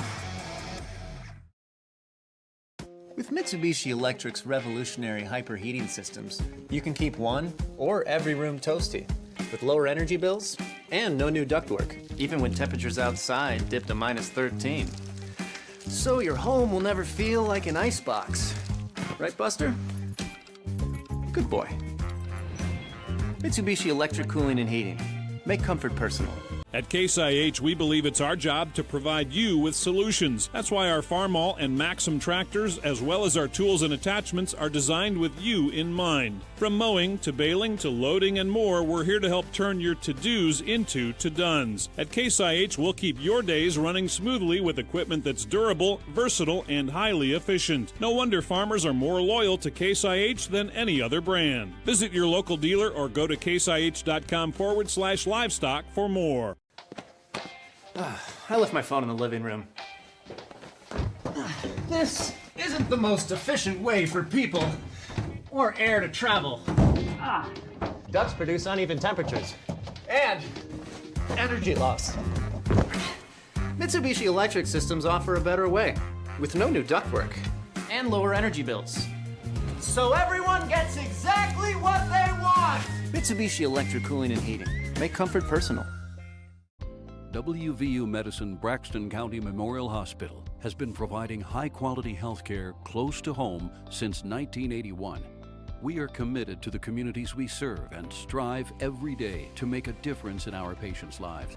At Braxton County Memorial Hospital, our caring and compassionate staff are here to assist you with your needs, including, but not limited to, an emergency department that provides acute care services to patients of all ages 24 hours a day. Dr. Chad Lancaster, DDS, offers comprehensive quality care for the entire family. The practice handles all levels of dental work from a basic cleaning or root canal to implants or referrals to other specialists. With a convenient location in Gassaway and a friendly staff awaiting your arrival, they can help you maintain a happy and healthy smile. The office is open Monday through Thursday from 8 a.m. to 5 p.m. Schedule your appointment with Dr. Lancaster's dental office by calling 304-364-8565. No matter how much you clean, it feels like dust is still everywhere. With your traditional cooling and heating system only having one filter, keeping your house dust and allergen free is an uphill battle. With Mitsubishi Electric's Zoned Comfort Solutions, you can breathe easy. Our advanced filtration is constantly cleaning the air directly in each room or zone. With removable, cleanable filters, a healthier home is within your reach. With 2 huge and fully stocked locations, Mountaineer RV and Outdoor Center is your adventure headquarters. Whether you see yourself in a motorized RV, a big fifth wheel, or a travel trailer, or an adventure camper, our Mountaineer RV team will help you start making memories. We have everything. Service available at both locations. Over 225 new and pre-owned RVs on both lots. And the largest parts and accessories stores available at both locations. Mountaineer RV and Outdoor Center is here for you. Come join the MTRV family. Get a large 2-topping Crazy Crust pizza for $6.99 from Little Caesars. Look at that buttery flavored garlic spread sprinkled with Parmesan. Try Crazy Crust for $6.99 for a limited time. Pizza, pizza. But wait! I need to mention how there's over a dozen toppings to choose from. Pizza, pizza. But wait! I want to reiterate how legit this Crazy Crust is. It's good. Little Caesars is the real deal. Pizza, pizza. But wait! Gotcha! Whether you're feeding cattle, milking cows, or baling hay, the work on your farm is never done, which is why you need equipment that works as hard as you do. From Farmall compact and utility tractors to balers and mowers, Case IH equipment gives you the efficiency and the versatility you need to get things done. To learn more, visit caseih.com/livestock. The Roach Funeral Home's goal is to give the families we serve a warm and relaxed home to come to during the difficult moments in their lives. To facilitate meaningful and respectful ways for families to grieve their loss and celebrate the memories of their loved ones. We are guided by the concept of fundamental honesty and fairness in everything we do. We offer traditional funeral and cremation services. We also offer pre-need consultations where planning ahead can make all the difference to your family. At the Roach Funeral Home, the friendship of those we serve is the foundation of our business. Do you have a favorite Mexican dish? What could make that favorite Mexican dish even more special? by enjoying it with family and friends at El Gallo Mexican Restaurant in Flatwoods. We are located conveniently at exit 67 in the Flatwoods Center. Our authentic dishes are made with you in mind. We look forward to seeing you here with us. We're open daily at 11 a.m.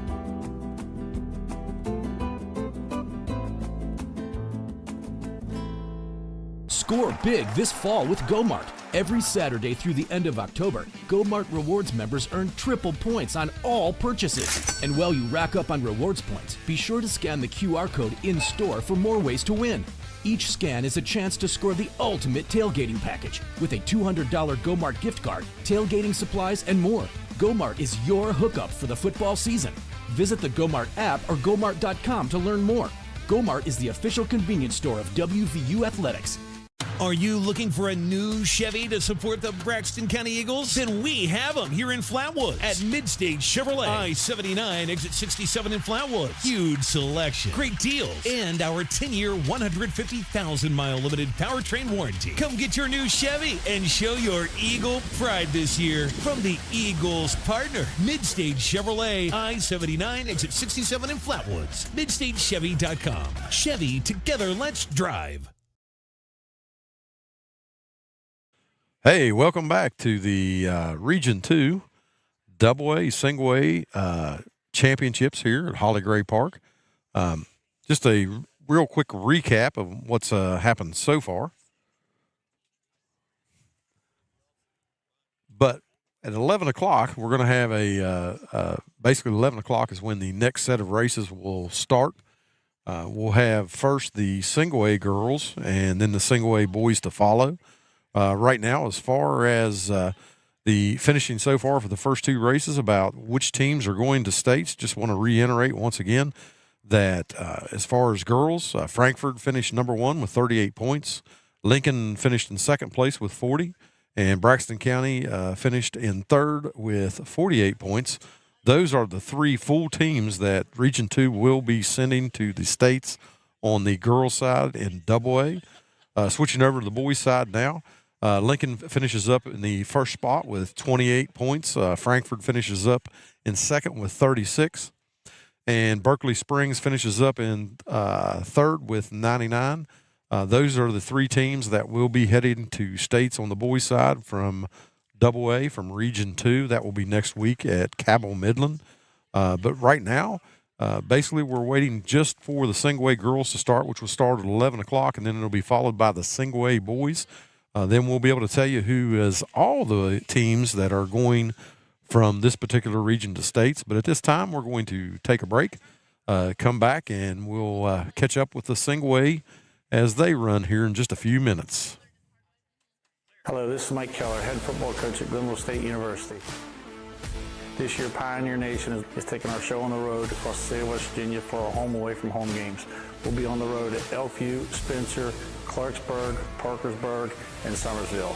So grab your friends, put on your blue and white, let's pack those stands and support the Pioneers at our home away from home games.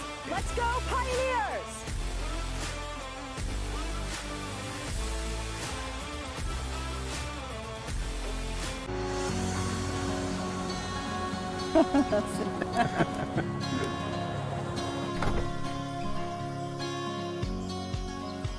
You brought the photo book? Oh, you know it. How cute, look at that face. Oh,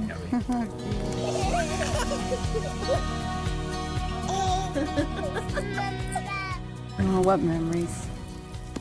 Mountaineer RV and Outdoor Center, creating memories that will last a lifetime. $35 for 2 pizzas. Don't overpay. Get Little Caesars Pizza deal instead. It's an insane deal, humans. 2 large pizzas for $4.99 each. Wow. Grab a slice, everyone.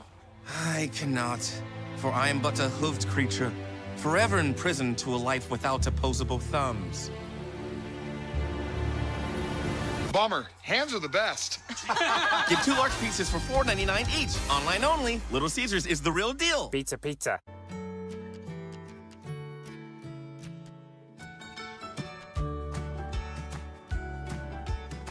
We're here to see Andrew. We want to look at some campus. Hi, Andrew. We have some customers to see you. Hey, are you ready for your next adventure? Yes.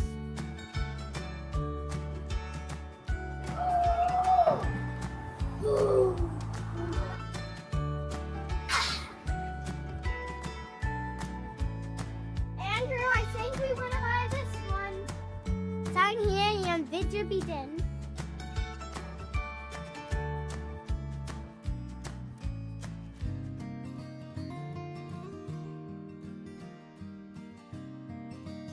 Camping, the secret to staying young at heart.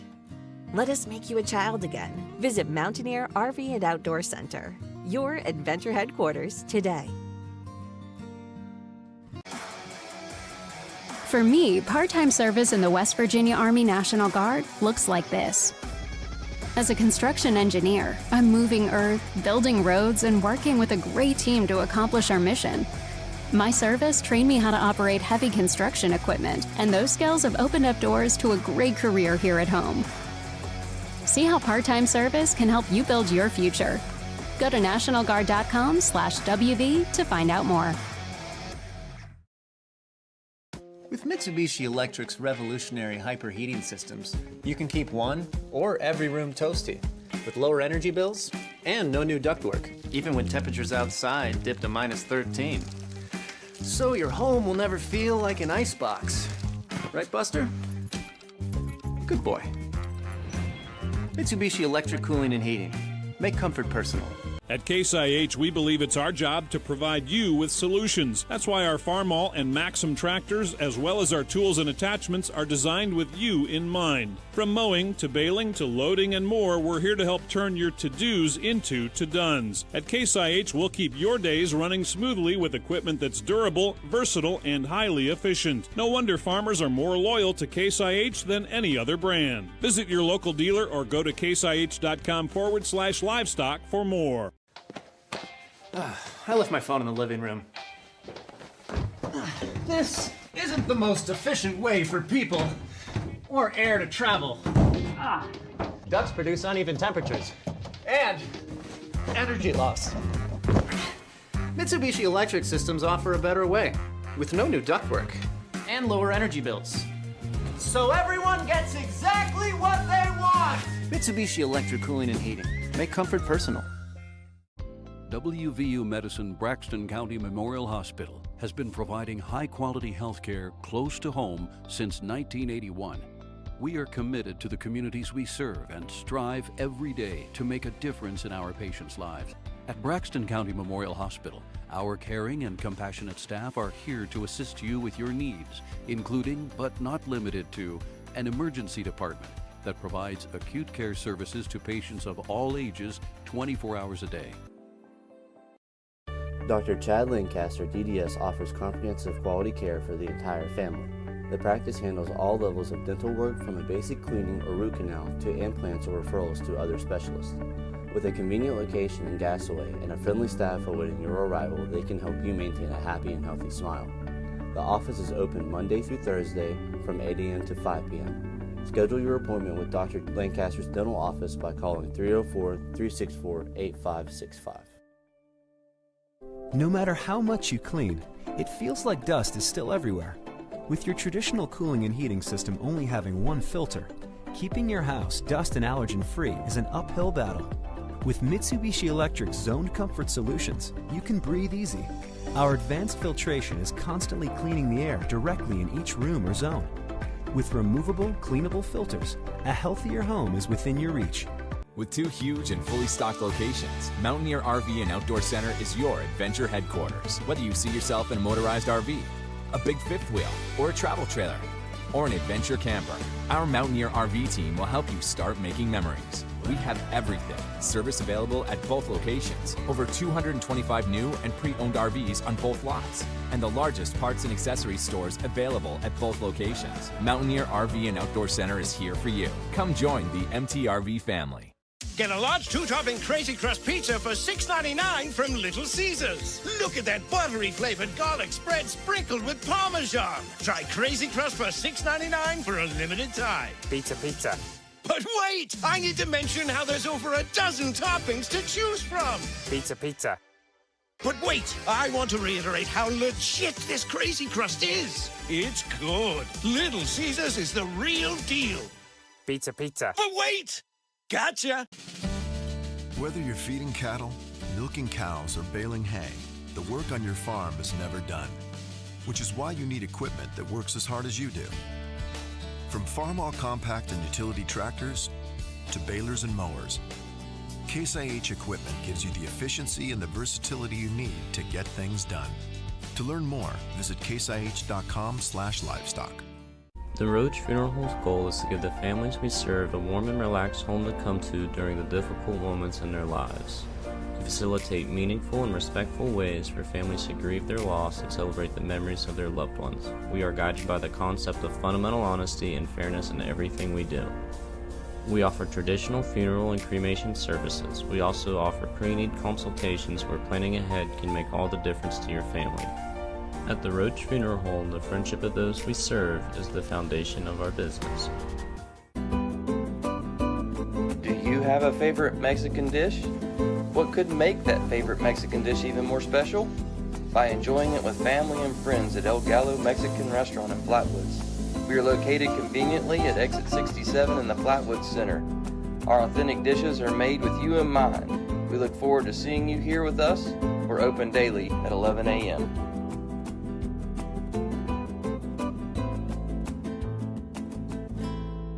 Score big this fall with GoMart. Every Saturday through the end of October, GoMart Rewards members earn triple points on all purchases. And while you rack up on rewards points, be sure to scan the QR code in-store for more ways to win.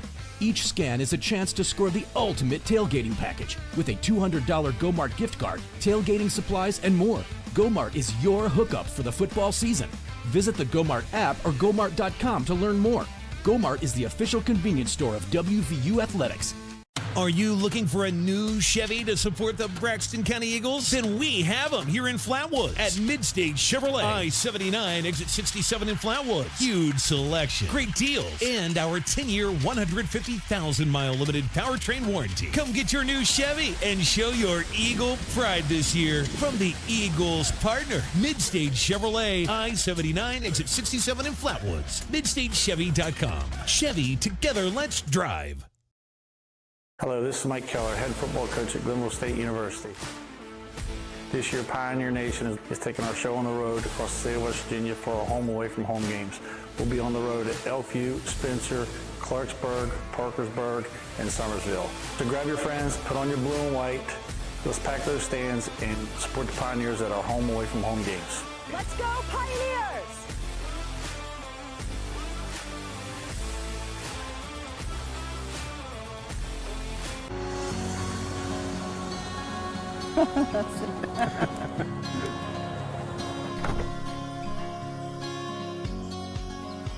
You brought the photo book? Oh, you know it. How cute, look at that thing. Oh,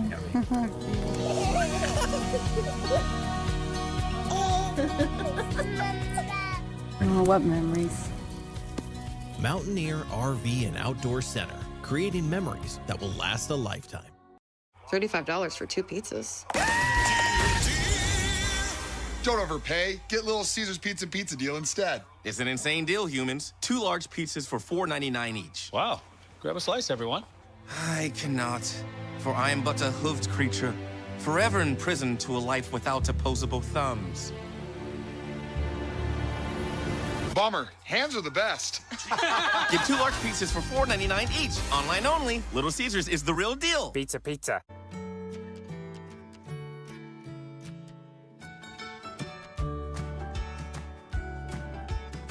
We're here to see Andrew. We want to look at some campus. Hi, Andrew. We have some customers to see you. Hey, are you ready for your next adventure? Yes.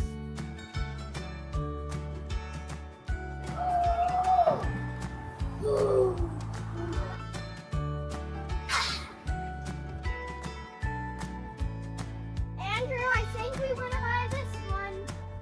Down here, yung video begin.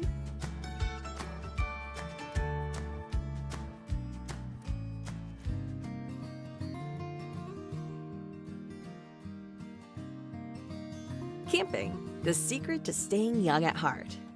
Let us make you a child again. Visit Mountaineer RV and Outdoor Center, your adventure headquarters today. Welcome back to Braxton Live. Getting ready, JD, for the Region 2 Single A Championship. girls and boys race coming up, 11 and 11:45. And we got a little intel there for set up for these two races. Yeah, I mean, as far as looking at the single A girls, we know at least there are two teams there that are probably likely to advance. Trinity Christian and East Hardy have a pretty good opportunity to do that. Both of those teams to appear, looking at the stats and the stuff from Run West Virginia, that both those teams appear to have 5 runners. The other two, there are 2 others that have 4 on their roster. Right. So it's, you really got to have 5 runners in order to have a complete team and to advance on. Right. Now there could be some teams maybe that have basically have an additional 5th girl that we've not seen on their official roster, so we could get a 3rd team.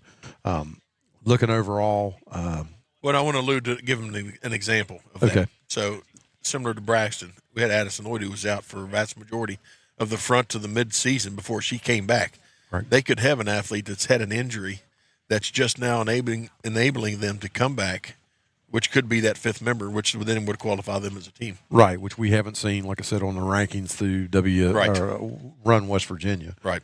But looking at, as far as the top runners within the class, there should be there are at least a couple, or basically top 3 ranked runners.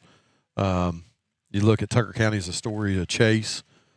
She is ranked number 1. Tucker's Addie Moats is ranked number 5. Pendleton County's Kaylee Dunn is ranked number 7. So there are some other girls that are somewhat higher up in the rankings as well that may grab some of those other spots. Clay Battel's, I believe it's Maya Heiler, and Clay Battel's. Imagine this, I think they might be related there. It's Allie Heiler, I believe. Yeah. So Region 2, pretty good group of girls. You have 9 ranked runners. So it'll be interesting to see what happens. Yeah, so in that region, too, you've got Clay Battelle, you've got East Hardy, Notre Dame, Paw Paw, Pendleton County, Trinity Christian, and Tucker County. Yeah. And my heart will always root for Tucker. I might sing the school song here. Well, tear into it, No, JD. I can't do that. We'll have a lot of people tune out on that. I mean, that's but I still do. I remembered we had a typing teacher that was one of the grades in class. We had to stand up and sing the school song. Well, I'll be honest with you. I was in show choir, yep. And we had to sing it a lot. Yeah. So I remember it. Of course, that typing teacher was Bill Haddock's mother, the football coach. So, I got you. Yeah. So we all knew the school song. Nothing wrong with that. No. No.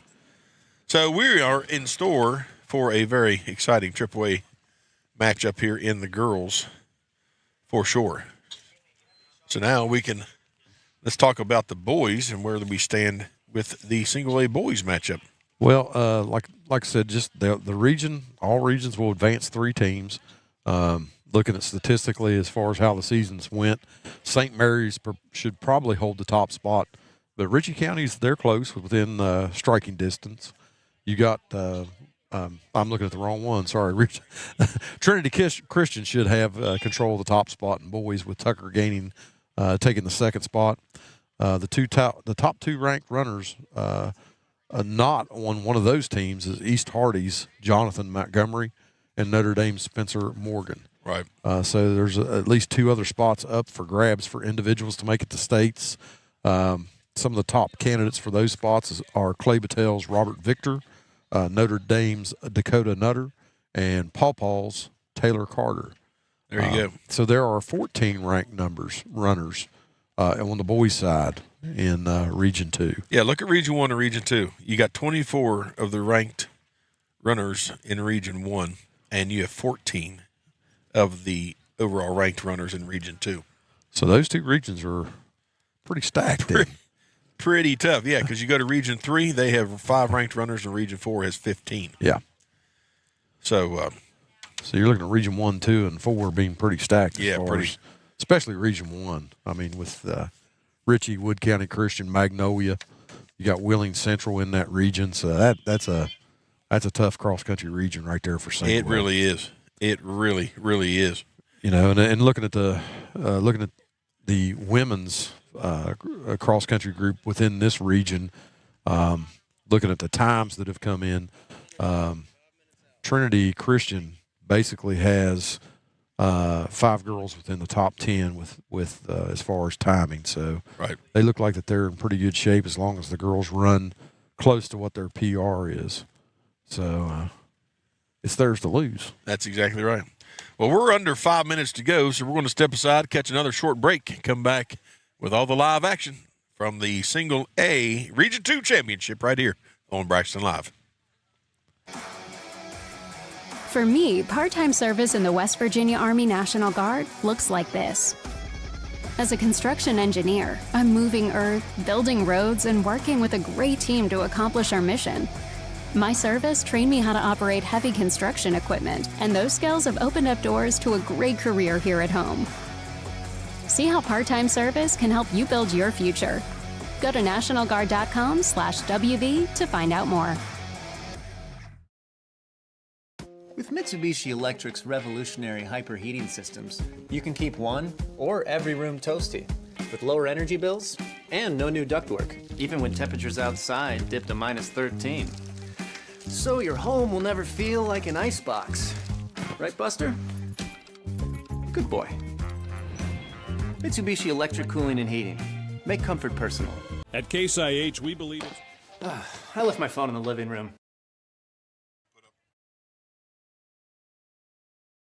You in mind. From mowing to baling to loading and more, we're here to help turn your to-dos into to-dones. At Case IH, we'll keep your days running smoothly with equipment that's durable, versatile, and highly efficient. No wonder farmers are more loyal to Case IH than any other brand. Visit your local dealer or go to caseih.com/livestock for more. Welcome back to Braxton Live, getting set for the High School Girls Region 2 Single A Championship live from Holly Gray Park here in beautiful Sutton, West Virginia, or what we'd say Flatwoods. Yeah. Getting ready for a big matchup. You're looking over some stats there, I see. Yeah, looking at over some fast times as far as the girls here in Region 2 in Single A. Looking at Astoria Chase, her top time is 20 minutes and 37 seconds, followed by Brianna Blake from Trinity Christian at 21:35. So you're looking at basically about a 58 seconds difference between runner 1 and runner 2 as far as personal best times. Of course, this, I don't know any other way to put it, but this course a lot of times is great equalizers in times. It is. Because some of the young ladies do very well on a flatter course. Some do well with hills. I'd imagine that Astoria Chase from Tucker County has plenty of experience in running in hills. I would say so. Because that's about all there is there. That's where they live. You know, when we're driving 15 minutes up the side of a mountain just to get to the high school, and yep, it's not a hill, it's a mountain. It is a mountain. So I'm just curious. I know that their actual course at Tucker County is over in Holly Meadows, and it's relatively, compared to this one, relatively flat. But I'm pretty sure that's not their only training region there. I'm sure it's not. Got the opportunity. Some of them probably train on the Dolly Sods 5K course along with Blackwater Falls. So there's several places, different places up there to get a variety of types of training. I'll tell you what, you could just walk down to the falls and walk back up. Well, need some good training. And if you watch, there's also an asphalt access road that leads down to the falls as well to get the ambulance in, or in case something happens. And I would say that's a pretty tough area. I bet you they probably ran that before. I would be surprised if they had not, is what I'm going to say. And I know that Robert Lloyd, our coach, during flex days and stuff, has taken the team different areas to run. And one of those places was Blackwater Falls and Dolly Sods, I believe. Sure was. So those are two areas, like I expect Kaylee Dunn from Pendleton County to do as well. You've been in that area quite a lot. And, there's plenty of hills over there for you to work on as well. Well, about the flattest terrain in that county is right along the river. Yeah, the valley there. Hey, this is a tidbit of information that has nothing to do with cross country, but I heard a statistic the other day that, do you know what state has the least amount of flat ground in the United States? And they're off. That would probably be West Virginia. It is West Virginia, which kind of surprised me with some of the western states, but we're pretty much mountainous everywhere. And they are about to round the barn here of the course. Some runners jumping out ahead early. Try and get that extra quick push. Yeah. Well, West Virginia is the only state out of all the states that is entirely in the Allegheny Mountain Range. Yeah. Appalachian Mountain Range. Yes. And we've been all over it. Yes, we have. And that young lady's all over that hill. She is already up to the corner. As she rounds out, she's going to get a little side saddling run now. But she's starting to separate herself from the other runners. That's one thing I think you'd want to do on this course is break out and try to get the lead first, especially if you're one of the faster runners. So that way that you have room.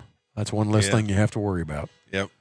Running in a pack on some areas of this course is pretty difficult in some of the areas, especially going up the hill with the got a little bit of a ravine in the middle of it. Yeah, the way that road goes, it's dug out a pretty nice trench all the way down through that trail that they're running on. So on top of that, you get congested with additional runners, and it gets tight. Yeah.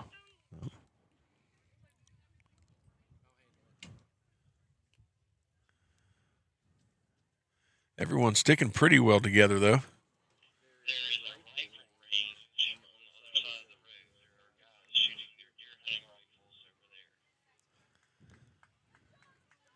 Nice view. This is that area we talked about earlier, JD. Parents can actually go up above where they're running right now.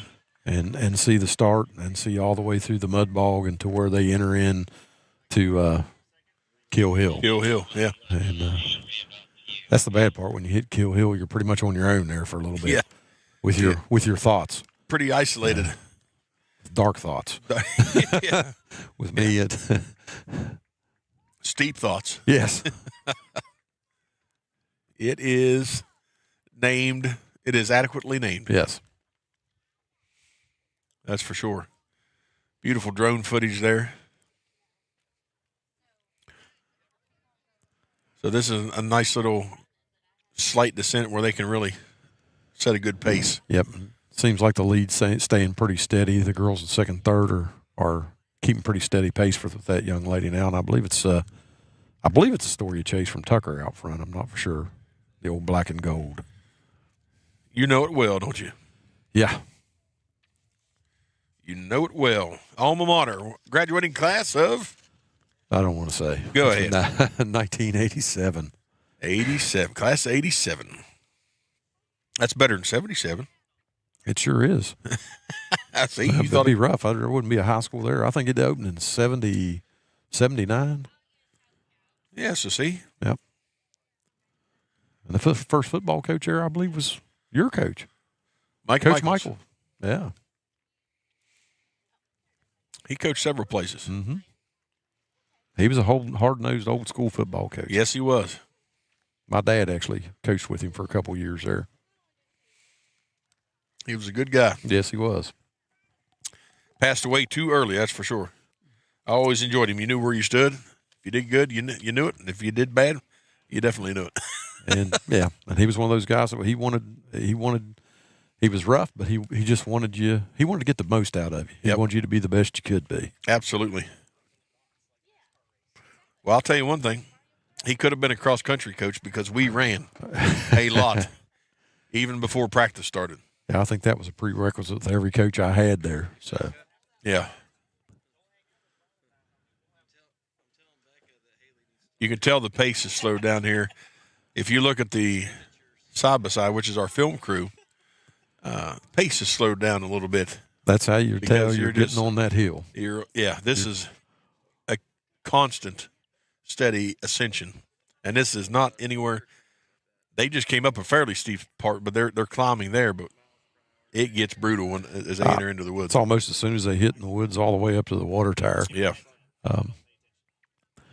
And I will tell you, when I walked this course, I walked it backwards. Smart man. Because I did not want to walk up that hill. Yeah. I found the switchbacks a little easier, the zigzags a little easier to walk. That's wisdom right there. Well, it helped. I had two huskies on a leash, and they were pulling me up the hill, so That helped. Yep. Now going down, it was a little treacherous. Yes. And we did it that way on purpose, hoping that they'd be tired by the time we got to the downhill portion. They were not. No. They're built for this terrain. For sure. So that lead pack is soon going to be entering, as you can see the ribbon there, they're going to be entering into, there's the turn, entering into Kill Hill. Bib 49, was that 49.50? I believe it was. Let me see if I can find my sheet here real quick. So 49.50 was indeed Astoria Chase. Yes. From Tucker County. There's bib 48.42 from Trinity Christian, Lauren Williams. Another Tucker County runner there.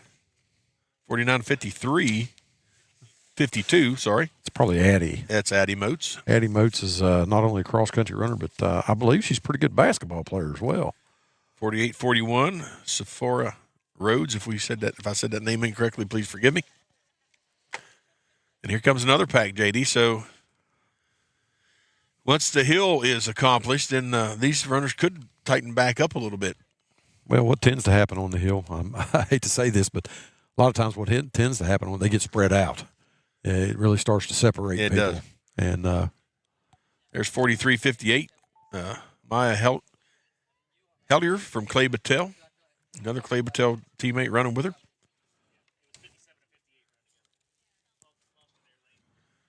And there we are on the hill. Woo-hoo, brutal. Be interesting to see their thoughts on the hill. Yeah. Because I'm sure this could be their first time here on this course, being single A.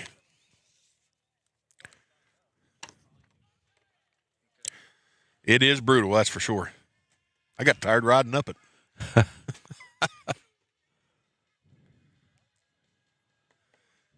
I will say this. A very clean course. They've blown leaves off the entire trail, mowed the grass, highlighted all the obstacles, rocks, roots, everything with paint. Yeah, a lot of effort put in by the parents, everybody else to make this the best possible course that we could. A lot of effort from our broadcast team as well to try to get as much coverage of the athletes running this event. A lot of work. Awful proud of them. A lot of time put in. Absolutely. Especially on a short evening. And our leader has topped out at the water tower. And I'm sure she's glad to be on that water tower. It's interesting to see what the lead looked like now after that hill, and it looks like she's extended it quite a bit here. Well, like you said, a lot of times that hill separates. Yeah, it tests your mental mindset. Yep, and here we come, 2 and 3. Gap has extended a little bit, but they're going to have a lot of opportunity here to close it if they're able to. They do have one more rise, which takes them from that point to the highest point on the course, and then from there it's a gradual descent down where they can really. I'd imagine after that first initial hill, that really doesn't seem like a whole lot of a ascent. So yeah, but yet it is still uphill. Then when they hit those zigzags, gives them a little chance to get those legs recovered, hopefully.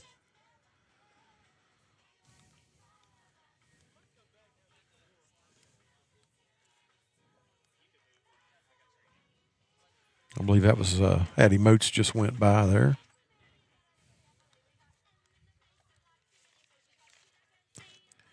I'd like to give a shout out also to Brandy Skidmore, who helped get us all kinds of literature. Oh, this has been a lifesaver. She has done a great job, knows all the areas to get this information for us, and we appreciate her so very greatly. And I'd also like to thank Coach Lloyd as well, because he gave us some additional information through athletic.net, yes. And I really do appreciate that, because this is not necessarily our forte as far as coverage. We tend to cover football a little bit more, and we've covered everything from wrestling through the years, and we're getting a little better at cross country. We're getting some practice at it. We've covered How many years now? Last 2 or 3. Yeah, this is our second event this season. So glad to be able to be a part of this for these. It's kind of athletes. like you and I when we do soccer. We struggle with that just a little bit because it's hard to call sport when you're not really familiar with all the rules and the athletes.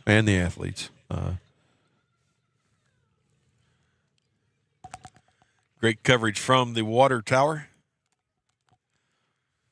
All of our cameramen and women doing a great job. Yep. This is one, it takes a lot of people to cover this. It does.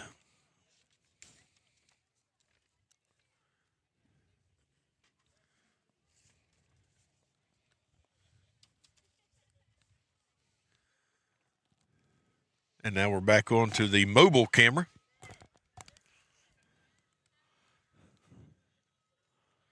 Good footage there as they come navigate through the woods.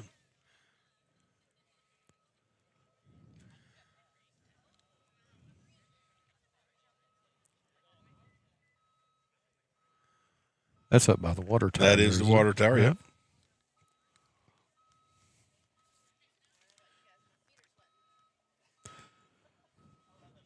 If we go by PRs, we should have about 9 minutes till our first runner comes in here.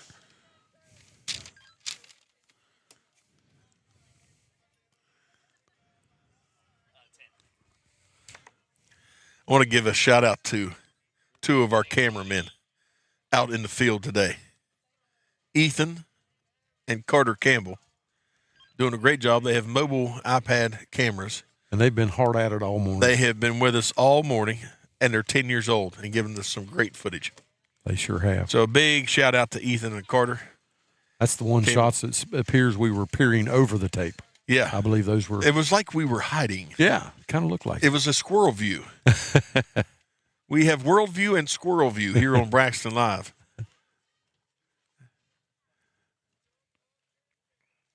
And they're doing a great job for us. As you can tell from the frame right there, they're moving downhill now because the chase or the lead vehicle's picking up the pace there a little bit.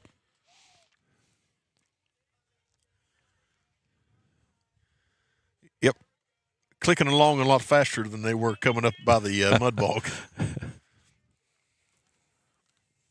Nearing the 13-minute mark in this race.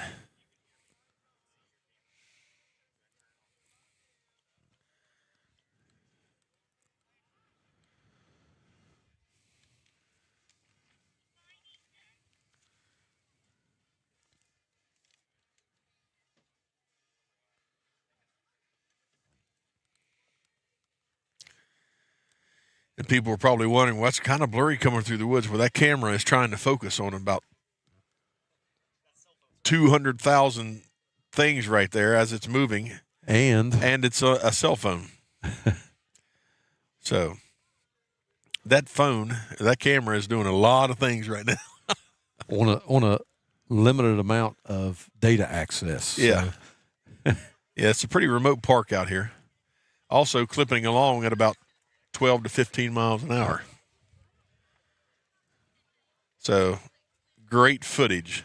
Beautiful course, though. I mean, you got the leaves changing. A lot of them are off right now, but it still is a very lovely course. Of course, I don't think they're, at this point, looking around to see how pretty it is. Probably not taking the scenery, they're looking for the finish line. Unlike when I go play golf at Snowshoe Mountain Resort and enjoy the foliage, they're probably more concerned to putting one foot in front of the other and keeping the feet steady. Yeah.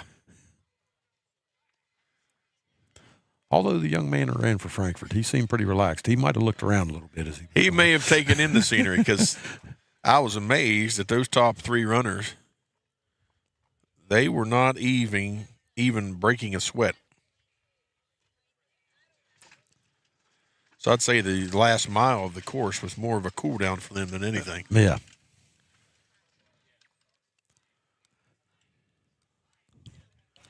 Because during their interviews, they had already fully recovered. They had, and we're already talking about eating. Yeah.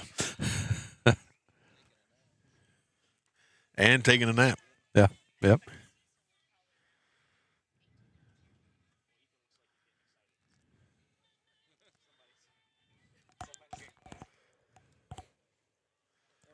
Yeah, there are multiple teams in this region that I don't envy their trip home. I mean, yeah, East Hardy's a good trip.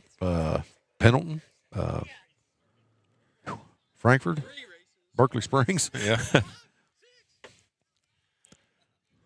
Well, the reality is, it takes a little while to get here from Tucker. It does. About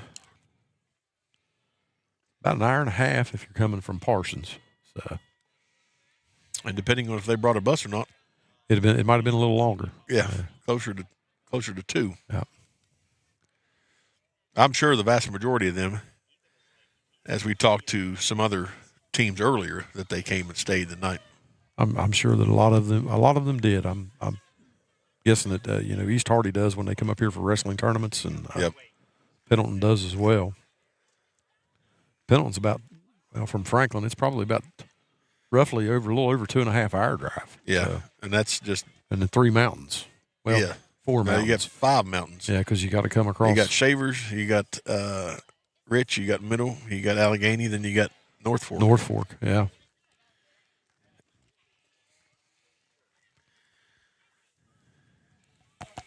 So they've got ground to cover. Oh, they sure do. A lot of these teams do.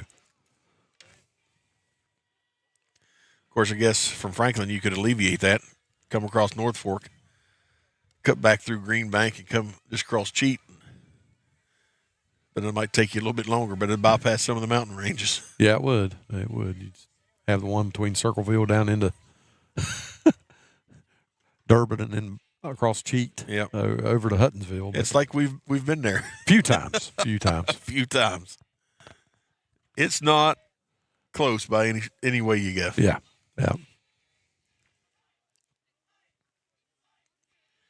But beautiful drive. Oh, it is. I mean, I ended up moving from Tucker County to Pocahontas County, and it was quite a change for me because just getting to the grocery store from Greenbank was about a 60-mile trip. Yeah. So you learned how to shop for a full month.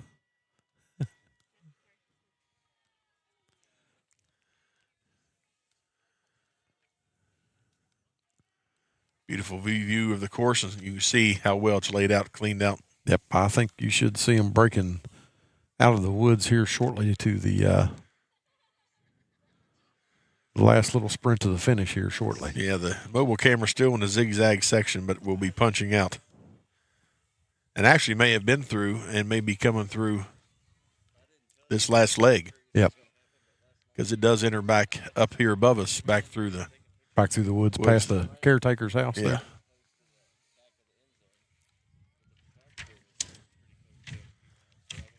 But that is where they're at. They've just punched out of the zigzags.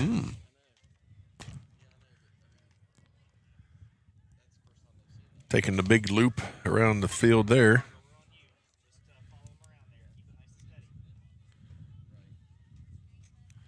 Wind picking up here a little bit. We did not have that earlier. A little bit of that inversion wind as everything's getting heated up. Yeah. It does feel a little nicer out here. Did you notice that meteorologist?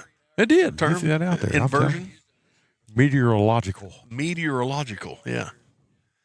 Look at us using those big terms. I'm telling you. We were, at one point, both of us were linemen. Yeah, that's right.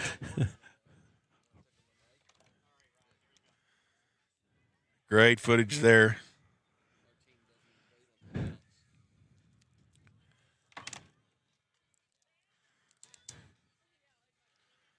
What a pace.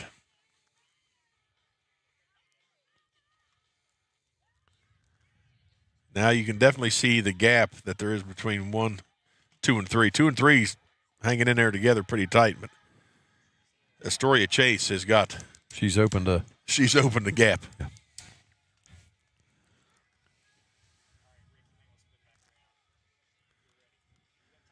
And here we get. They're going to be punching out through here in our corner very shortly.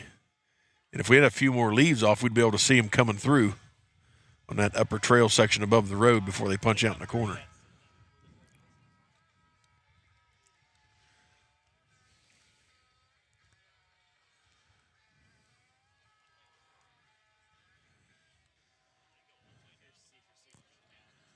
Beautiful day for this event.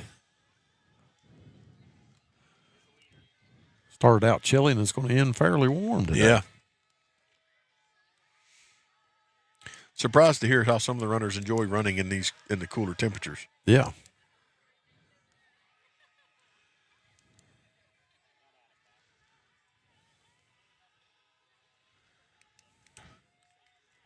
There comes the leader entering into that last phase here across the road from us.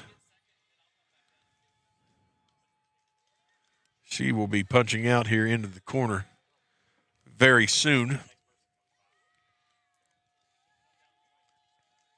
You definitely know it's warmed up. We got little gnats flying down here now. Yeah, the bugs are... they have woken up. Awoken.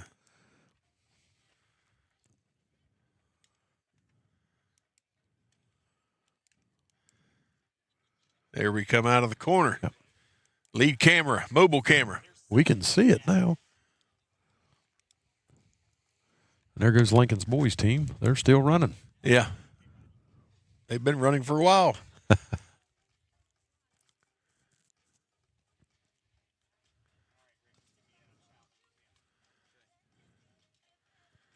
So that is a story of Chase out in front.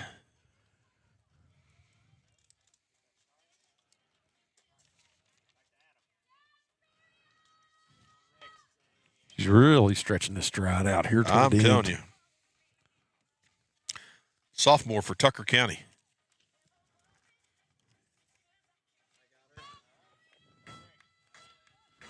There she comes, and she has accelerated and picked up the pace even more, looks like, JD. Yeah.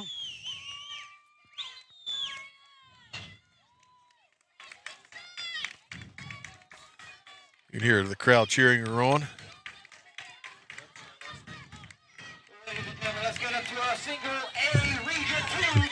She's giving a thumbs up. Yep. That is the story of Chase.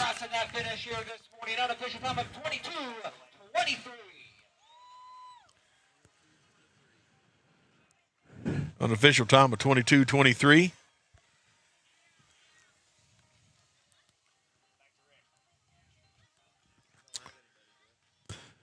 And she had a pretty significant lead. I believe that's the second place runner there. She spread it out.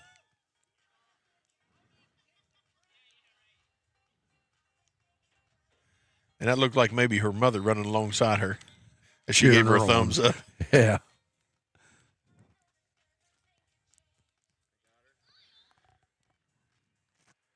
Here comes the second place finisher.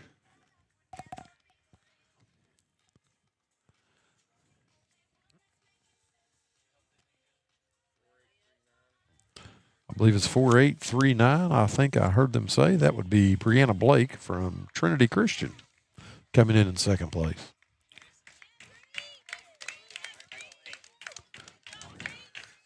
And she is finishing strong. Yep.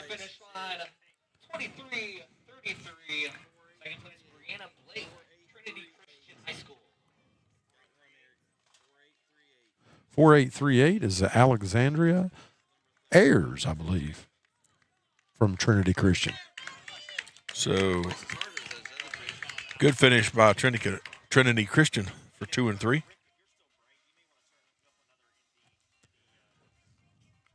And those were definitely, I believe, the top three that kind of separated themselves right before the hill. Yes.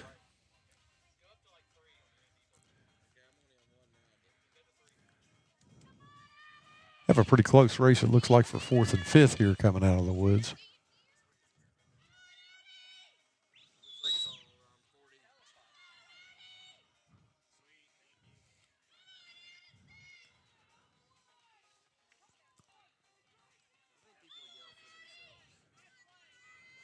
And I believe Addie Moats is who's in 5th. I can hear them cheering for her.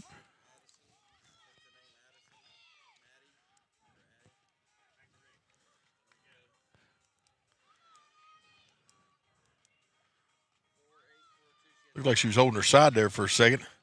Getting a side stage.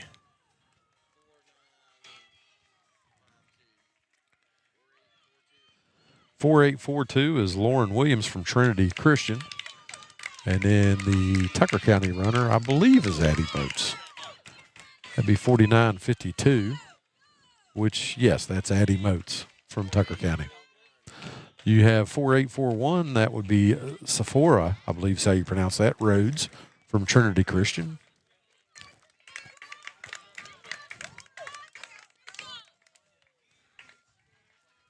Finishing strong. 4834 is the next runner coming in, and I believe that is Callie Dunn from Pendleton County. Our first Wildcat coming through. The Wildcats of Pendleton County.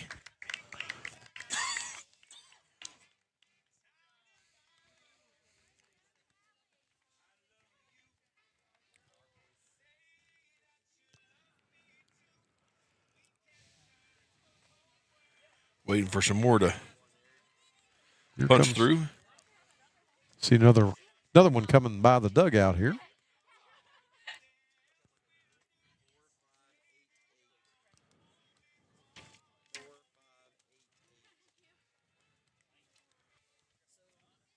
Four, 5, 8, 8 is Gracie Heichman from East Hardy. Go Cougs. The Cougs.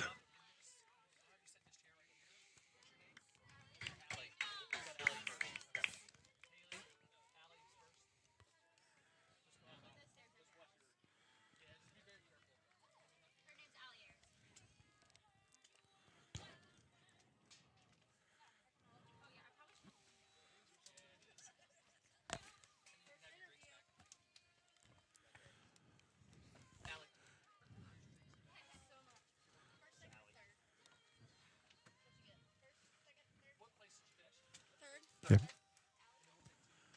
You got your win back?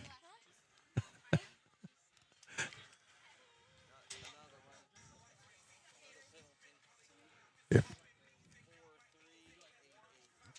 Yeah, 4388 coming down the, I believe that's Shay Barb from East Hardy. And we now have Allie Ayers from Trinity Christian. How you doing, Allie? I'm doing good. You've recovered quickly. Yeah, it was horrible though. The course was horrible? It was just really hard. Yes. Is that your first time on this course? Yes. Yes. I'm assuming that your least favorite part was the hills. Like in the woods where like the hills were. That was the worst part. Yeah. Did you all travel down last night so you could? This morning. This morning early? Yes. Okay. Well, congratulations on your third place finish. Thank you. Are you surprised at that finish or with the terrain? A little bit. Yeah, a little bit. So what is your favorite terrain really to cover or to run? I mean, I like grassy, but I mean, sometimes like this, but just the downhills I do not like because there's this one hill. It's a downhill where there's just a bunch of rocks. Yeah. I was worried that I was going to like mess up my ankle that's already messed up. Right. Oh, so you're running partially injured. Well, not injured. It's my Achilles. I don't really know what I did to it. Okay. But I have been wearing like a compression brace, so that's been helping a bit. Outstanding. Mm-hmm. So with that being said, running and finishing third, overcoming that hurdle, that's pretty impressive. Thank you. So you are a sophomore, correct? Yes. All right. So how much would you say you average running a week to training? At least like around, well, like before like OVAX and then this, I've been running at least like 30 miles a week or like around there. Right. So what is your course like that you all train on, or do you go around different areas to train? So we're in Morgantown. Right. And we go to like a trail. It's like close to the WVU Coliseum. Okay. So that's like where we practice. And you have some hills there as well. A little bit, yeah. Yeah. So, go ahead, JD. So you're going to be traveling next week down to Cabell Midland for the States. Have you run there before? Yes, this will be my second year. Oh, so is one of the course? Do you tend to like that course a little bit better, or is it? Yeah, a little bit. I do feel like that one is a lot easier than the one that we ran now. So in the state, what's your favorite course you've run so far? I would say St. Mary's. Okay. But I also like. So we went to a meet in North Carolina. I also like that one. Was it substantially more flatter down there? A little bit, yeah. Okay. So this was probably not one of your favorite courses.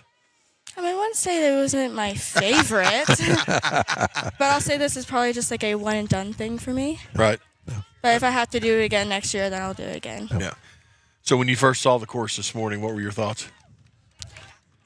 Like I was a little nervous because like the first hill that you like really see like in the back of like in the woods, like when you get up to it, it looks like a wall. So it's like this might not be fun to run on. So it's been formally named Kill Hill. So you would say that name fits? Yes. Well, Allie, we are so happy for you. Congratulations on a great finish. Thank you. And good luck next week at States. Thank you. Yes, we wish you well. Yep. Thank you. Thanks for joining us. Yeah, you're welcome. Yeah. Well, have a great rest of your day. Thank you. You too. Now you can take a nap and get something to eat. That was Allie Ayers from Trinity Christian, finishing third. Just did a great job. And we're going to try and get another interviewer. I don't know if they have anybody else set up or not. But nice finish for her. Yeah, she did really good. I was tickled to death for her. Still waiting on. We got another runner coming down the alley now.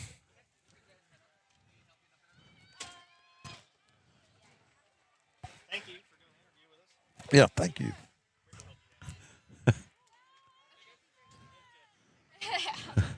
And now we have got. Is this Brianna Blake that we have with us? I think it might be Brianna Blake here. Hello, Brianna Blake. Hi. How are you doing? I'm all right. A little tired. Yeah, I'm sure. Congratulations on your second place finish. Thank you so much. Are you surprised with where you finished, or no? After I saw the course a little bit, yeah. I was confident coming into it, but the course was a little rough. Okay, so when you saw it this morning, your thoughts were, oh boy, right? Yes, very much so. Yeah. Did you all walk the entire course this morning? About 2.5, and then the AA girls came through, so we had to kind of hop off there. Okay. Well, let me ask you this: how much? Because you obviously run to get loosened up and prepped for your event. Mm-hmm. How much do you run before? Today, based off of the weather, normally we just do about 8 to 10 minutes, which is not that much. Right. But today, where it was so cold this morning, we really wanted to focus on not having our muscles cold, because that could risk like pulling a muscle or just not being able to run as well as you would want. So we got to where we were basically sweating through our 6 layers of sweats. So it was about 15 to 20 minutes that we did this morning.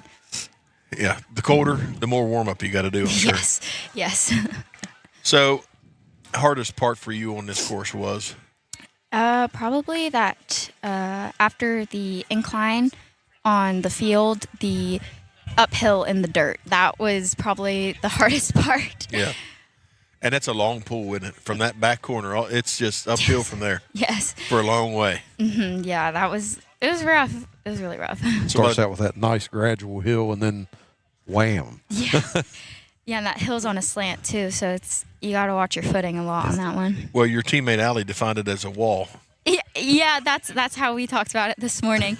We looked up and we were like, "Oh, that's an all right hill." Yeah, we've seen, because we practice a lot of hills. We do a lot of hills at practice, so it wasn't anything compared to the hill that we did at practice. And then we got to the top of that one, and we looked up and we saw a literal wall of rock that we had to somehow manage to get up after that one. Yeah.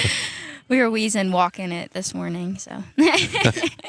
Yeah, it's pretty brutal. Yes. It really. We told your teammate it's formally named Kill Hill, so that name really fits it, doesn't it? Yes, very much. Yeah. So let me ask you, how? You're a junior. Yes. Okay. How'd you get involved in running? Well, actually, my sister, she ran.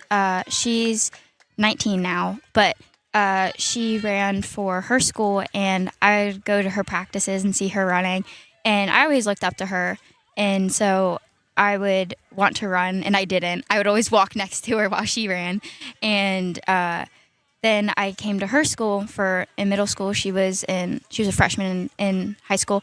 And so I ran with her and her coach, my coach now, John.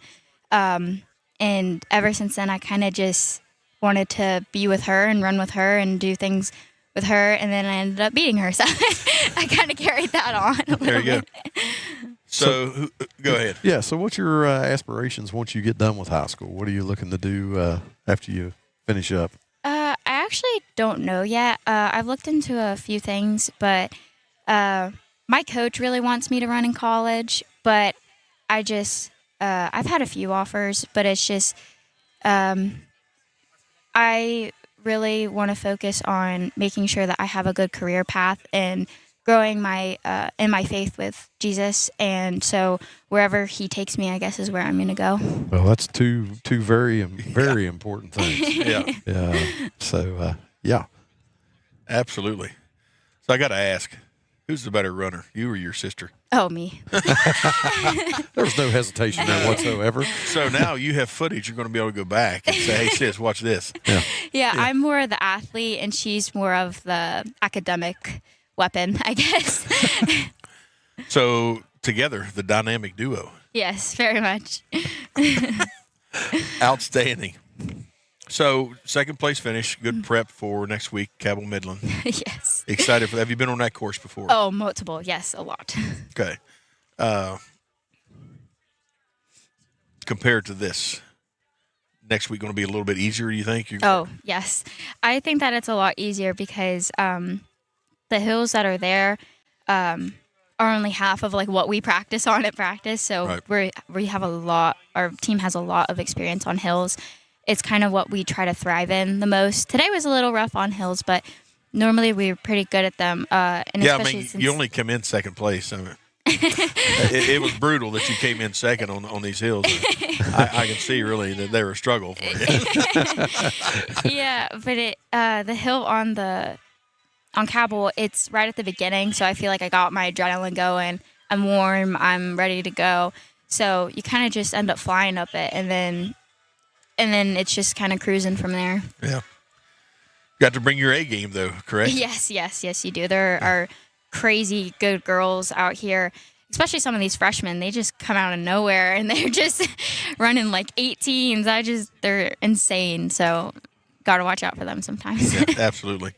I understand. This is a sport that doesn't matter your class ranking or where you're at, because it's just like kind of like throwing, or some kids come out and they can throw an 85, 90-mile fastball, and I could work and never get past 75. You know what I mean? So yeah, I've been running since 6th grade. So whenever I see some of these girls, first place actually, first year running, and so I was like, that's crazy. It is, isn't like, oh my goodness. But there's some great girls out here, and they really deserve it because they work hard. So I think that it really pays off, especially because they have such kind hearts, and I just really think that they work hard and they really deserve for what they're here for. Yeah, that's one thing we've noticed with cross country is the fact that, and we've mentioned this on the broadcast multiple times, it seems like it doesn't matter what team the athlete is with, everybody's cheering for them in cross country. Oh, yes. We cheer for everybody. And like we had a giant prayer at the beginning. Everybody that I'm around, I always say good job to, because they're all just so nice.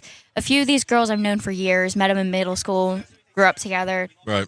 We live like hours away from each other, but every time we see each other, it's just like another friend reunion, and we just love each other all so much. Well, and you can stay connected through social media, so. Yes, very much. I have a lot of them on Instagram, Snapchat, message, everything. Yeah. And I just love being able to talk to my friends, especially friends that you make in sports, because we can all bond over the fact that on courses like these. Absolutely. Everybody will be blasting like, that course was brutal. Oh, yeah. First thing we said whenever we all saw each other was, ooh, that was a hard one. Yeah. So your official time was 23:32. Mm-hmm. Happy with that? Not as much. I was going to say your face said no. Yeah. Second, but the number in front says 2, so you got to be happy with that, right? No, yeah, I am. I'm blessed that I could come out here and run that. It was a really tough course. It was really tough. So I am happy for how tough it was. But that's about like 2 minutes off my PR. So yeah, it's a real tough course to set a PR on, because of the the way it's set up with you got that gradual hill and then the big hill, and that it takes it out of you. It makes it very difficult to get a real good fast time. Yeah, our coach is really honest with us about how he wants us to perform, how well we performed. He lays it down how it is, and I really like that about him because if I did bad, I want him to tell me I did bad. I want him to be honest so that I can grow and get better. But he told us before we even stepped on the course that it didn't really matter. It didn't, like, our time obviously matters, but all that mattered really was that we crossed the line, really. Yeah. And he knew he had enough faith in us. He knew we were going to do good. And every single one of my teammates, I'm so proud of them because that was probably the toughest course that I ran in my 6 years of running. Yeah. So that was the toughest one. So I'm proud of every single one of them and not just on my team, but every girl that crossed that line. Yes. We're proud of you, and we wish you the best next week. Thank you so much. Yep. Good luck next week. Thank you. That was Brianna Blake from Trinity Christian. Did a phenomenal job. Did a phenomenal job, not just running, but with the interview as well. Yeah, She's exactly. a very well-spoken young lady. Yeah. And we've got the number 1 runner coming up from your alma mater. That's right. Tucker County High School, home of the Mountain Lions. Let's hear your mountain lion growl. Astoria Chase, congratulations, setting the pace. Thank you. Yeah. Out here on this course. You can tell you live in the mountains. Yup. Those hills were rough. It didn't seem too bad for you because that's really, Yeah. you really separated after the top of Kill Hill. Luckily, I turned back and I saw I was walking and they were walking too. So after that, I had energy for the rest. Yeah. How much of that hill did you have to walk a little bit? I think I started off running and then I walked a little bit and then I ran a little bit and I looked back and they were walking as well. So then I walked the rest. Then you got to the top and you thought, okay, here we go. And then, yep. I was like, Didn't walk anymore after that. Nope. Luckily not. So we were talking before the race even started. I'm kind of curious with, pretty familiar with Tucker because I graduated from there in '87. Nice. So just one question for you, Story. Where all do you all practice there? So, I mean, I know you do some probably out at Holly Meadows. I mean, that's where the actual course is that you usually compete on. But I'm sure you guys practice all over the county, which gives you some pretty good practice on some hills. So I was just curious where you do run at. So most of the time, like every day after school, we just run at Holly Meadows. But we used during conditioning, we ran up at Blackwater a little bit, and then we ran out in Nursery Bottom, around in the middle of Parsons a little bit. Mm-hmm. And yeah, that's about it. But most of the time, we run in Holly Meadows. Okay, I was kind of wondering whether you'd. I remember growing up, there used to be an ambulance roadway that went down into Blackwater Falls. I was kind of wondering if you ever ran that down there during practice. That would be definitely a hill that would put a hurting on you. Gosh, yeah. I don't think we did too much of that, but there were little hills in the park, but nothing too bad. Nothing like that. So you're a sophomore at Tucker County. Yeah. And what got you involved in running? I ran a little bit in 8th grade, and my dad said he posed it to me as cross conditioning for soccer because I was doing closed soccer at the time. And then I'll be honest, I think I didn't do too good at it, but I didn't take it that seriously. But I think I liked it then, and then freshman year they had the track calling to sign up, so I did that, and I liked track a lot. So my dad was like, well, you can do your last year of soccer, or you can do cross country this year.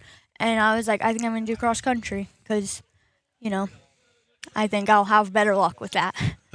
And you have. Paid off pretty well. Paid off pretty well so far this year. So you're at the start here. The men's team's getting ready to start. What's going through your mind at the start of it? I don't remember. I'll be honest.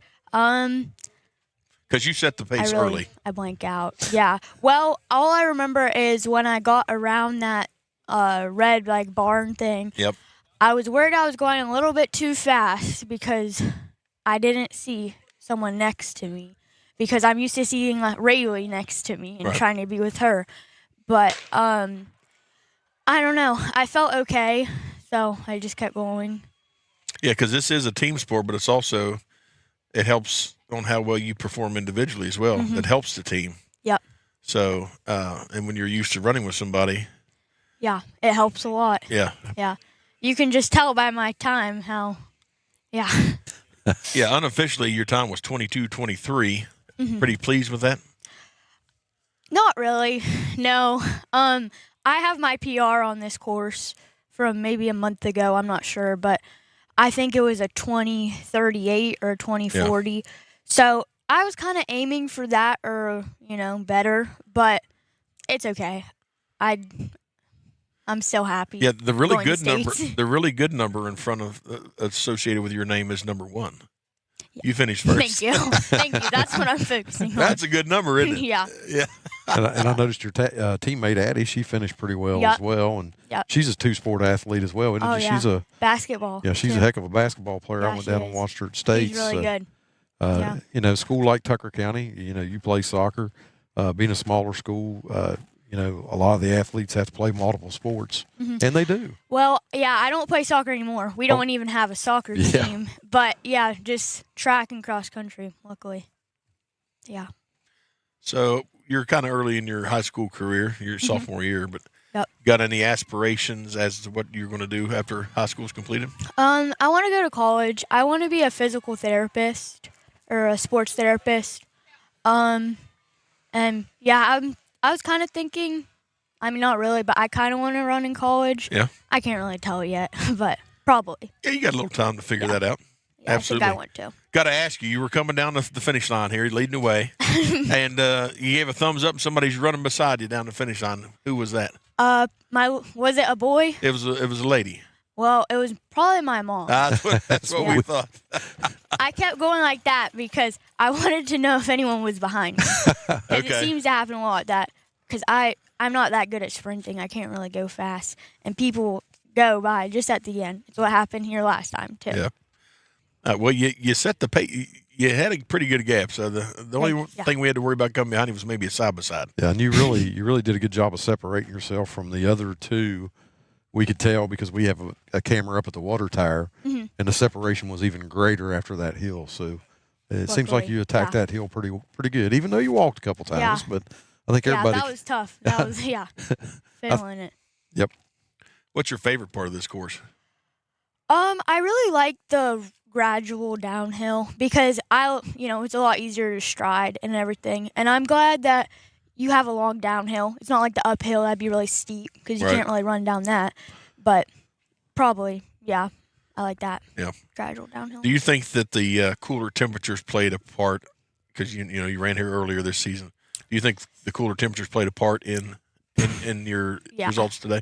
Probably. I have asthma, and I've noticed that like the cold, it really Affects you. messes with me. Yeah. I'm glad it is a lot warmer now than it was like when Double A ran. I think it was cold, but yeah, I think so. Yeah, I'm getting ready to shuck this sweatshirt because it's getting warm. It's getting a little warm. Luckily, that sun feels good. Yeah. Well, Astoria, we wish you all the best Thank next you. week. Yep. Excited for that, I'm sure. Yep. Excited, nervous. You're just running. Yep. Just run faster. That's what I tell myself. I'm like, you just run. Put one foot in front of the other. There you go. Congratulations. Thank and you. Once you're a mountain lion, you're always a mountain lion. Yep. Yeah. Thank you. Have a good day. Hey, you too. That was Astoria Chase. What a fine young lady. First place finisher. And a 10th grader. And she's a sophomore, Yeah, she's got several more years of this. And we've seen the boys, they've already taken off in single A. And they are clicking along the course. They already navigated several of them. We've got a pretty tight pack here, 1 through 5, JD. They've navigated the upper portion of the course. Getting ready to go enter into that Kill Hill section. Trying to get some stuff organized here. So Yeah, we got papers out we the got wazoo. papers scattered everywhere. It looks like pure Pandaliri. We got a mountain lion leading the pack. That's bib 7016. That is Link Ceasley. And here comes a host of Trinity Christian boys. Right in behind. Yeah, you got Tucker County and Trinity Christian leading the way. Here comes another Tucker County. Yep. That'd be 63, I believe 63.98. Alex Collar. There comes more. Trinity Christian. That looks like was that 48? 48-47, Logan Ryan. And we have our top two teams from the single A high school girls teams going to states. Trinity Christian with a score of 19 and East Hardy with a score of 36. Officially, Astoria Chase winner with a time of 22.6. Bree Blake with a time of 23:32.6, and Allie Ayers with an official time of 23:55.3.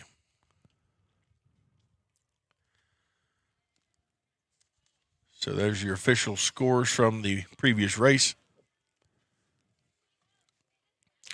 So Astoria will be competing at the states as an individual. Yes. Yep. Yeah, it's kind of tough. Tucker only has, I believe, 3 girls running cross country. So, yes, indeed. And that's the struggle that many of the single A schools have, is having enough athletes to make a full team in cross country. Right. Because it takes a certain mindset to want to run like this. It really does. It takes a certain mindset to want to run, period, I think. For sure. Here we have the leaders at the water tower. And we got a little gap there. That Kill Hill separated them a little bit, but not as much as we've seen in the previous races. Yes. A lot of Trinity Christian right there grouped together coming up, crossing through by the water tower. And that makes a world of difference as far as your overall team score when you have your top 5 runners right together in the top 5 to 10 athletes. Yes, it does. That is a fact.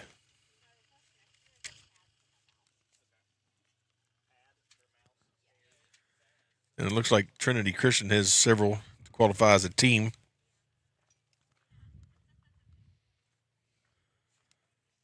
Looks like they have 7 on that men's team, and the vast majority of them are at the front. Yeah, they're a pretty stout team. Yep.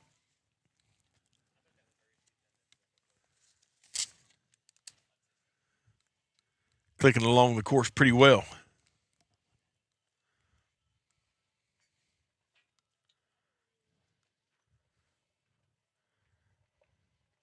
One thing about the state match next week, it'll be also covered, so you can, no matter where you're at, if you can't make it to Cabell Midland, you can watch it.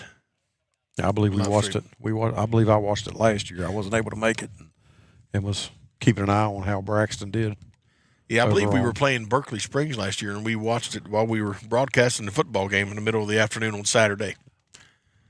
And we were able to watch Braxton County repeat as a AA state champion. They've got their work cut out for them this year. They sure do. Williamstown's pretty tough. Looking coming out of our own region, Frankfort, Lincoln. It's going to be tough on the girls to repeat, but like I said, that's why we're going to run that race. We'll see how we do. Good footage there coming through the woods there. There you can see some spectators encouraging their runners as they progress.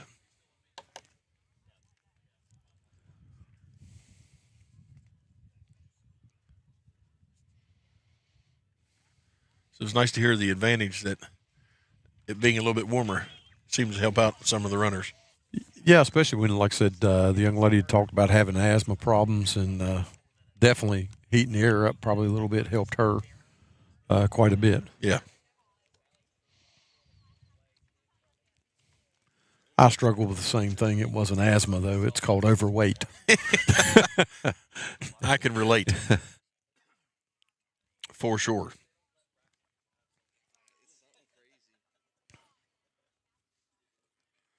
This will be the final event race of the day.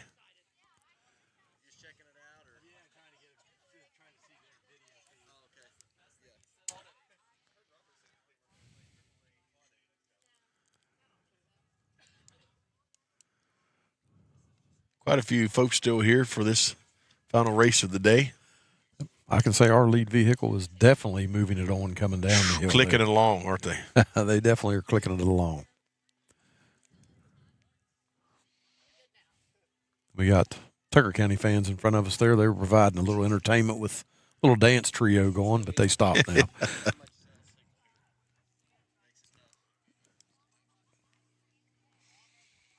A lot of folks are now taking their places at the finish line so they can that final kick get the cheering on.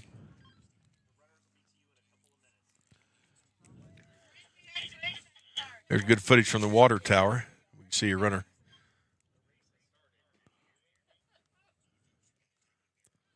Got some folks there. I'm not sure if those are fans or runners. I can't tell because of the glare. I think it's fans. Yeah.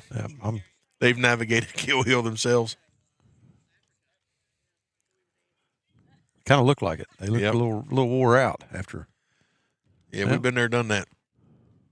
There comes the leader again. I can't, with the glare, really tell. It looks like it's Tucker still, doesn't it? Yeah, I think there's 1 and 2, Tucker. I think there's 2 of them there actually together.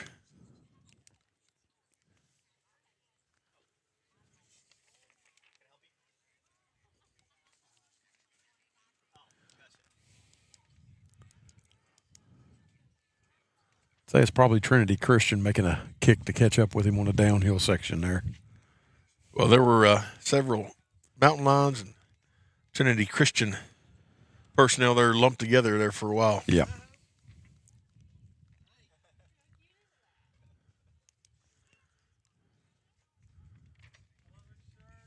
Be interested to see the spacing when they punch out of the zigzags here, which won't be long. This might be one of the instances, watching today, it seemed like that whoever was leading at the top of the water tower ended up winning the race. Yeah. This may be one of those instances where that's not the case. Could be. But we shall see. One thing about it, got to bring your A game for your team today to qualify. You sure do.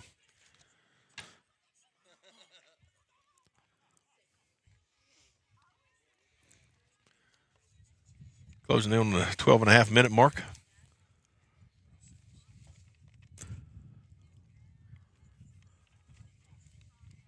Like I said, looking at the times, we basically in the next 6 minutes, 6 to 7 minutes, we should probably have maybe even less than that. 5 to 6, we should have somebody. Your lead 1 and 2 going by Ethan Campbell right there on the mobile camera were Tucker Countyans.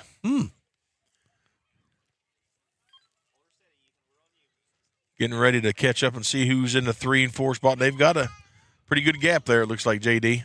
Here comes some Trinity Christian athletes. Great footage there.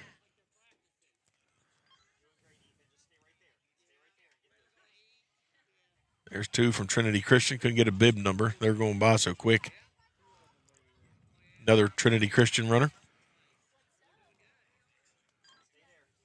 Like I said, they're pretty close together as far as times. Woo. Cameraman running down, going to get some footage on the next part of the zigzags. This is that's great footage of what our cameramen and women are dealing with. Yeah, they're running quite a bit as well to get from one spot to another. There we see the leaders going through on the next section of zigzags.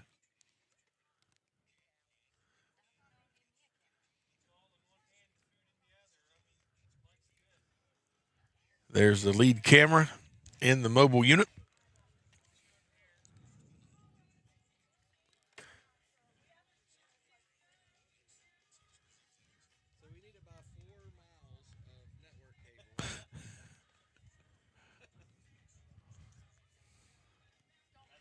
Our team is in the background talking about next year and how to make it better. And I heard something about 4 miles of network cable. Yeah. Well, if we could start him out with it and just put it on a retractable spool. That way we could, Yeah.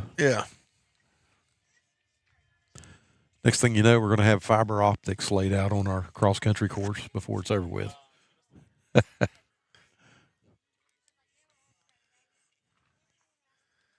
Well, from this year to last year, it has improved greatly. Oh, and I mean, the first year, it just leaps and bounds as far as the coverage. They've got camera apparatuses that look like something from Star Wars. Looks like they're coming through the field there.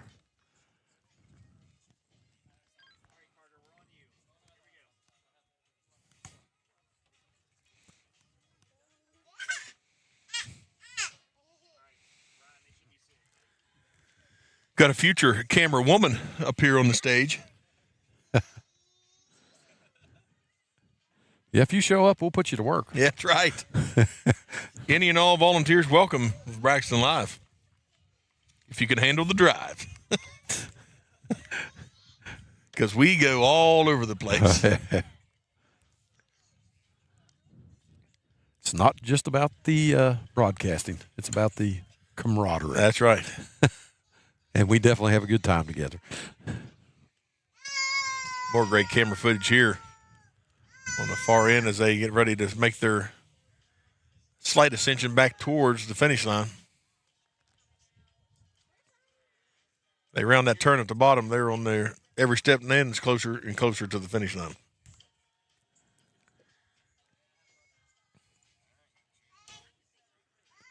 It looks like we're trying to tempt them up next to where they come out into the ball field with the food truck. We just went by up there. So. Maybe he's making a delivery. Might be.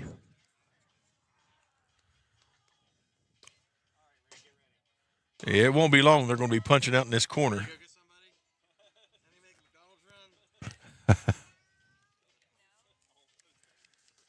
This is the Region 2 Single A Boys Championship. Woohoo! To go to states. Top 3 finishing teams go to states, correct? Yep.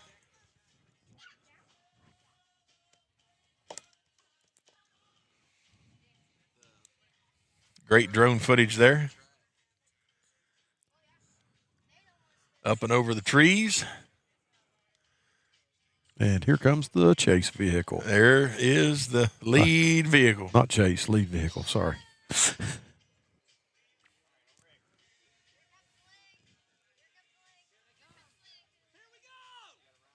And you're correct, it's 2 Tucker County boys in the lead here.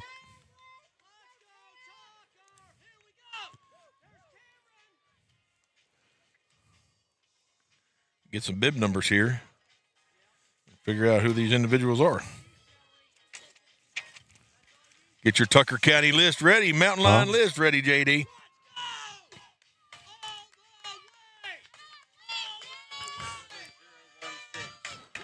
$7016 would be Link Ceasley in first here.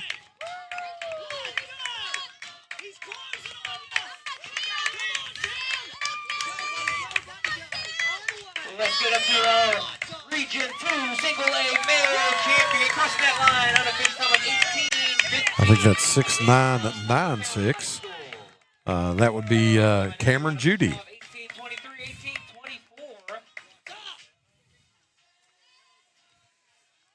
And they had a pretty good lead there. They really separated after the water tower. And I believe here comes 3 Trinity Christian runners, maybe 4.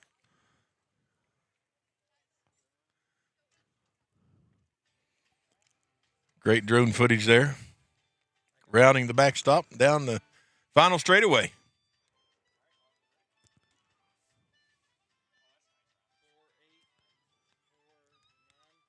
$4849 would be Miles Steptoe from Trinity Christian.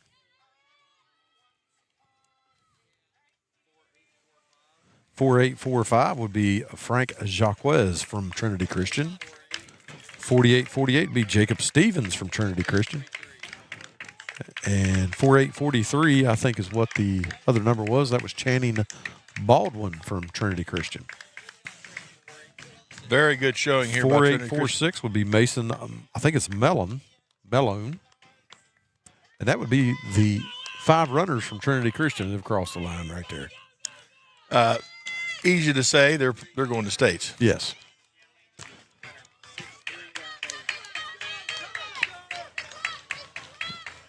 Another Tucker County. That'd be 6398 would be Alex Collar coming through. This would be Ryan Logan, a freshman from Trinity Christian.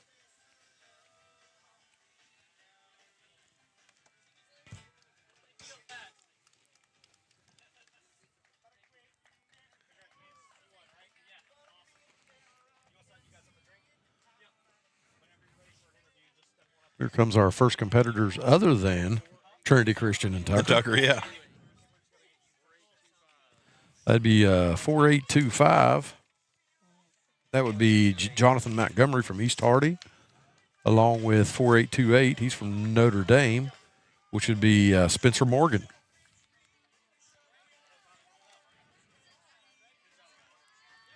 Great finish by all those athletes. I believe we have a couple more Tucker County runners coming here. Only going to help the score.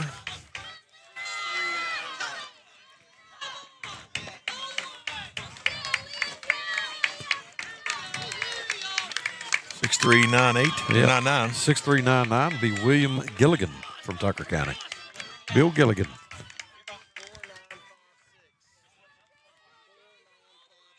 $4,956 would be Draven Bunnell from Tucker County. Here's your winner. And we have our winner from Tucker County about to get on the mic. I don't even think he's breathing hard. And we have the number one winner. Is this Link Cecily? Yeah. Did I say your last name right? Yeah. Oh, it's strictly accidental. Actually, we have a Cecily that lived here in the county. So Yeah, she's my aunt. there you go. That'd be That's Allie, cool. huh? Yeah. Allie. Ah. Awesome. Josh and Allie, yeah. Yeah. Well, congratulations on a great finish. Thank you, thank you. So talk to us about the course. Have you been on this course before? Yeah, we came down for the No Excuses invite just to get a Okay. little preview. Kind of realized, this is a really hard one in comparison to what we usually run, at least, I figured this would be fairly moderate compared to where you live. Yeah, nah, the hill is way worse than any hill that we run course-wise for our course, but Right. yeah. Yeah, I mean, Holly Meadows is relatively flat. There's a couple sections on it that are hilly, but not to the extent and length of what the backside hill or the front side hill is here. Like I said, being from Tucker, are you? This is gonna sound crazy, but are you a lowland kid or a mountain kid? Which one? I'm a lowland kid that lived down in Parsons. You live down in Parsons. Yeah. So. There's a few hills you can run there. I guess you could run top of Quality Hill there when you practice. Yeah, Quality Hill, Parsons Mountain, couple places. We run them all, to be honest. So basically, you guys have had the opportunity to run multiple different courses throughout the year. What's been your favorite course so far this year? Probably our course, to be honest. We run it so often, and when we get to race it, it's just like so much fun. It's like second nature. Yeah, literally. Every turn. Don't even have to think, just run. Absolutely. That helps, doesn't it, when you're familiar with your course? Yeah, it makes a night and day difference. Yeah. What was the hill like for you? Did you run the entire thing? No, I walked. Did you? Yep. Walked as soon as it got really steep, I was like, I know I need to walk this or I'm going to be like burning, because that's what happened last time. I got burnt out way too quick on the hill and then just couldn't get it back. But yeah, so this time started I was power walking, obviously, but power walked right up that really steep section and then took off again and just never looked back from there. Yeah, you guys really separated once you got to the water tower. Yeah. Just kind of built there. Yeah, we noticed that there was a big we saw the lead that you had when you guys hit the woods on that hill, both you and your teammate, and you pretty much separated yourself from the rest of the pack. We walked together, and then the second we got to the top, that's when we were like, it's time to go. The rest of the course after that's relatively flatter downhill. It's pretty smooth sailing from there, it feels like. So what do you think your training regiment's going to be like this week right before you go to States? Yeah, coming to States. Just taper down a little, keep it easy, some light speed on Tuesday probably, and then just, get hype, get mentally prepared. Now, when will you all travel down? Friday? Yeah, we'll go down Friday. Outstanding. We'll go walk the course, hang out.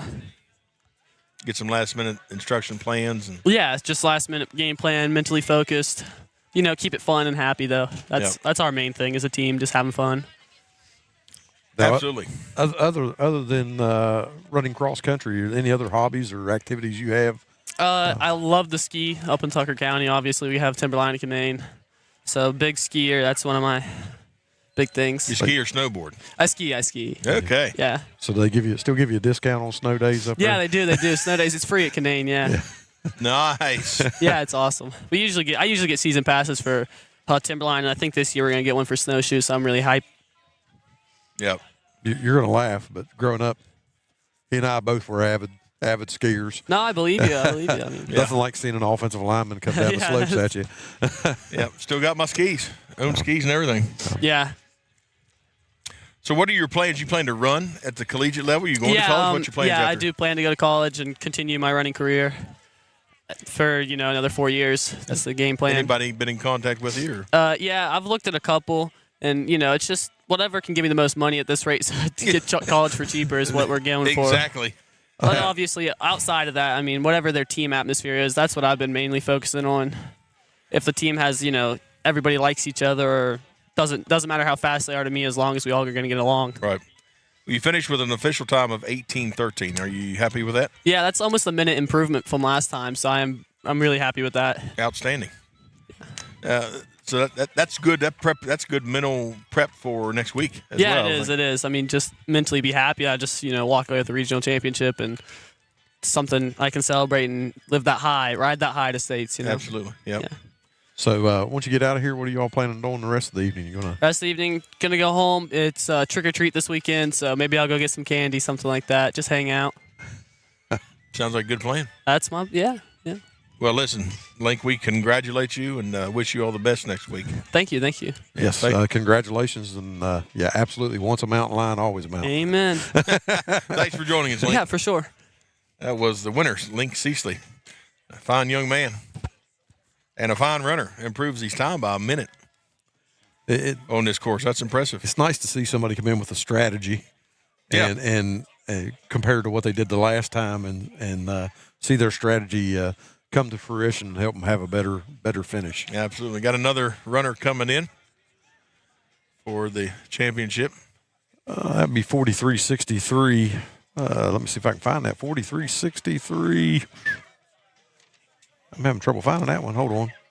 Oh, I'm sorry. That's Jacob George from Clay Battelle. And this looks like our final runner coming in. Clay Battelle. Is that the Seabees? The Seabees. Yeah. Because I saw the... Yep. He's right behind him there. Yep. 48.30. 48.30 is... Still trying to find it. Boy, I'm struggling with this right now. 48.30. Oh, there we go. That's Jennings Carter from Paw Paw. Paw High School. High Well, that's School. a small high school. It is. Hampshire County, correct? Yeah, I believe so. Yeah, it is a little one.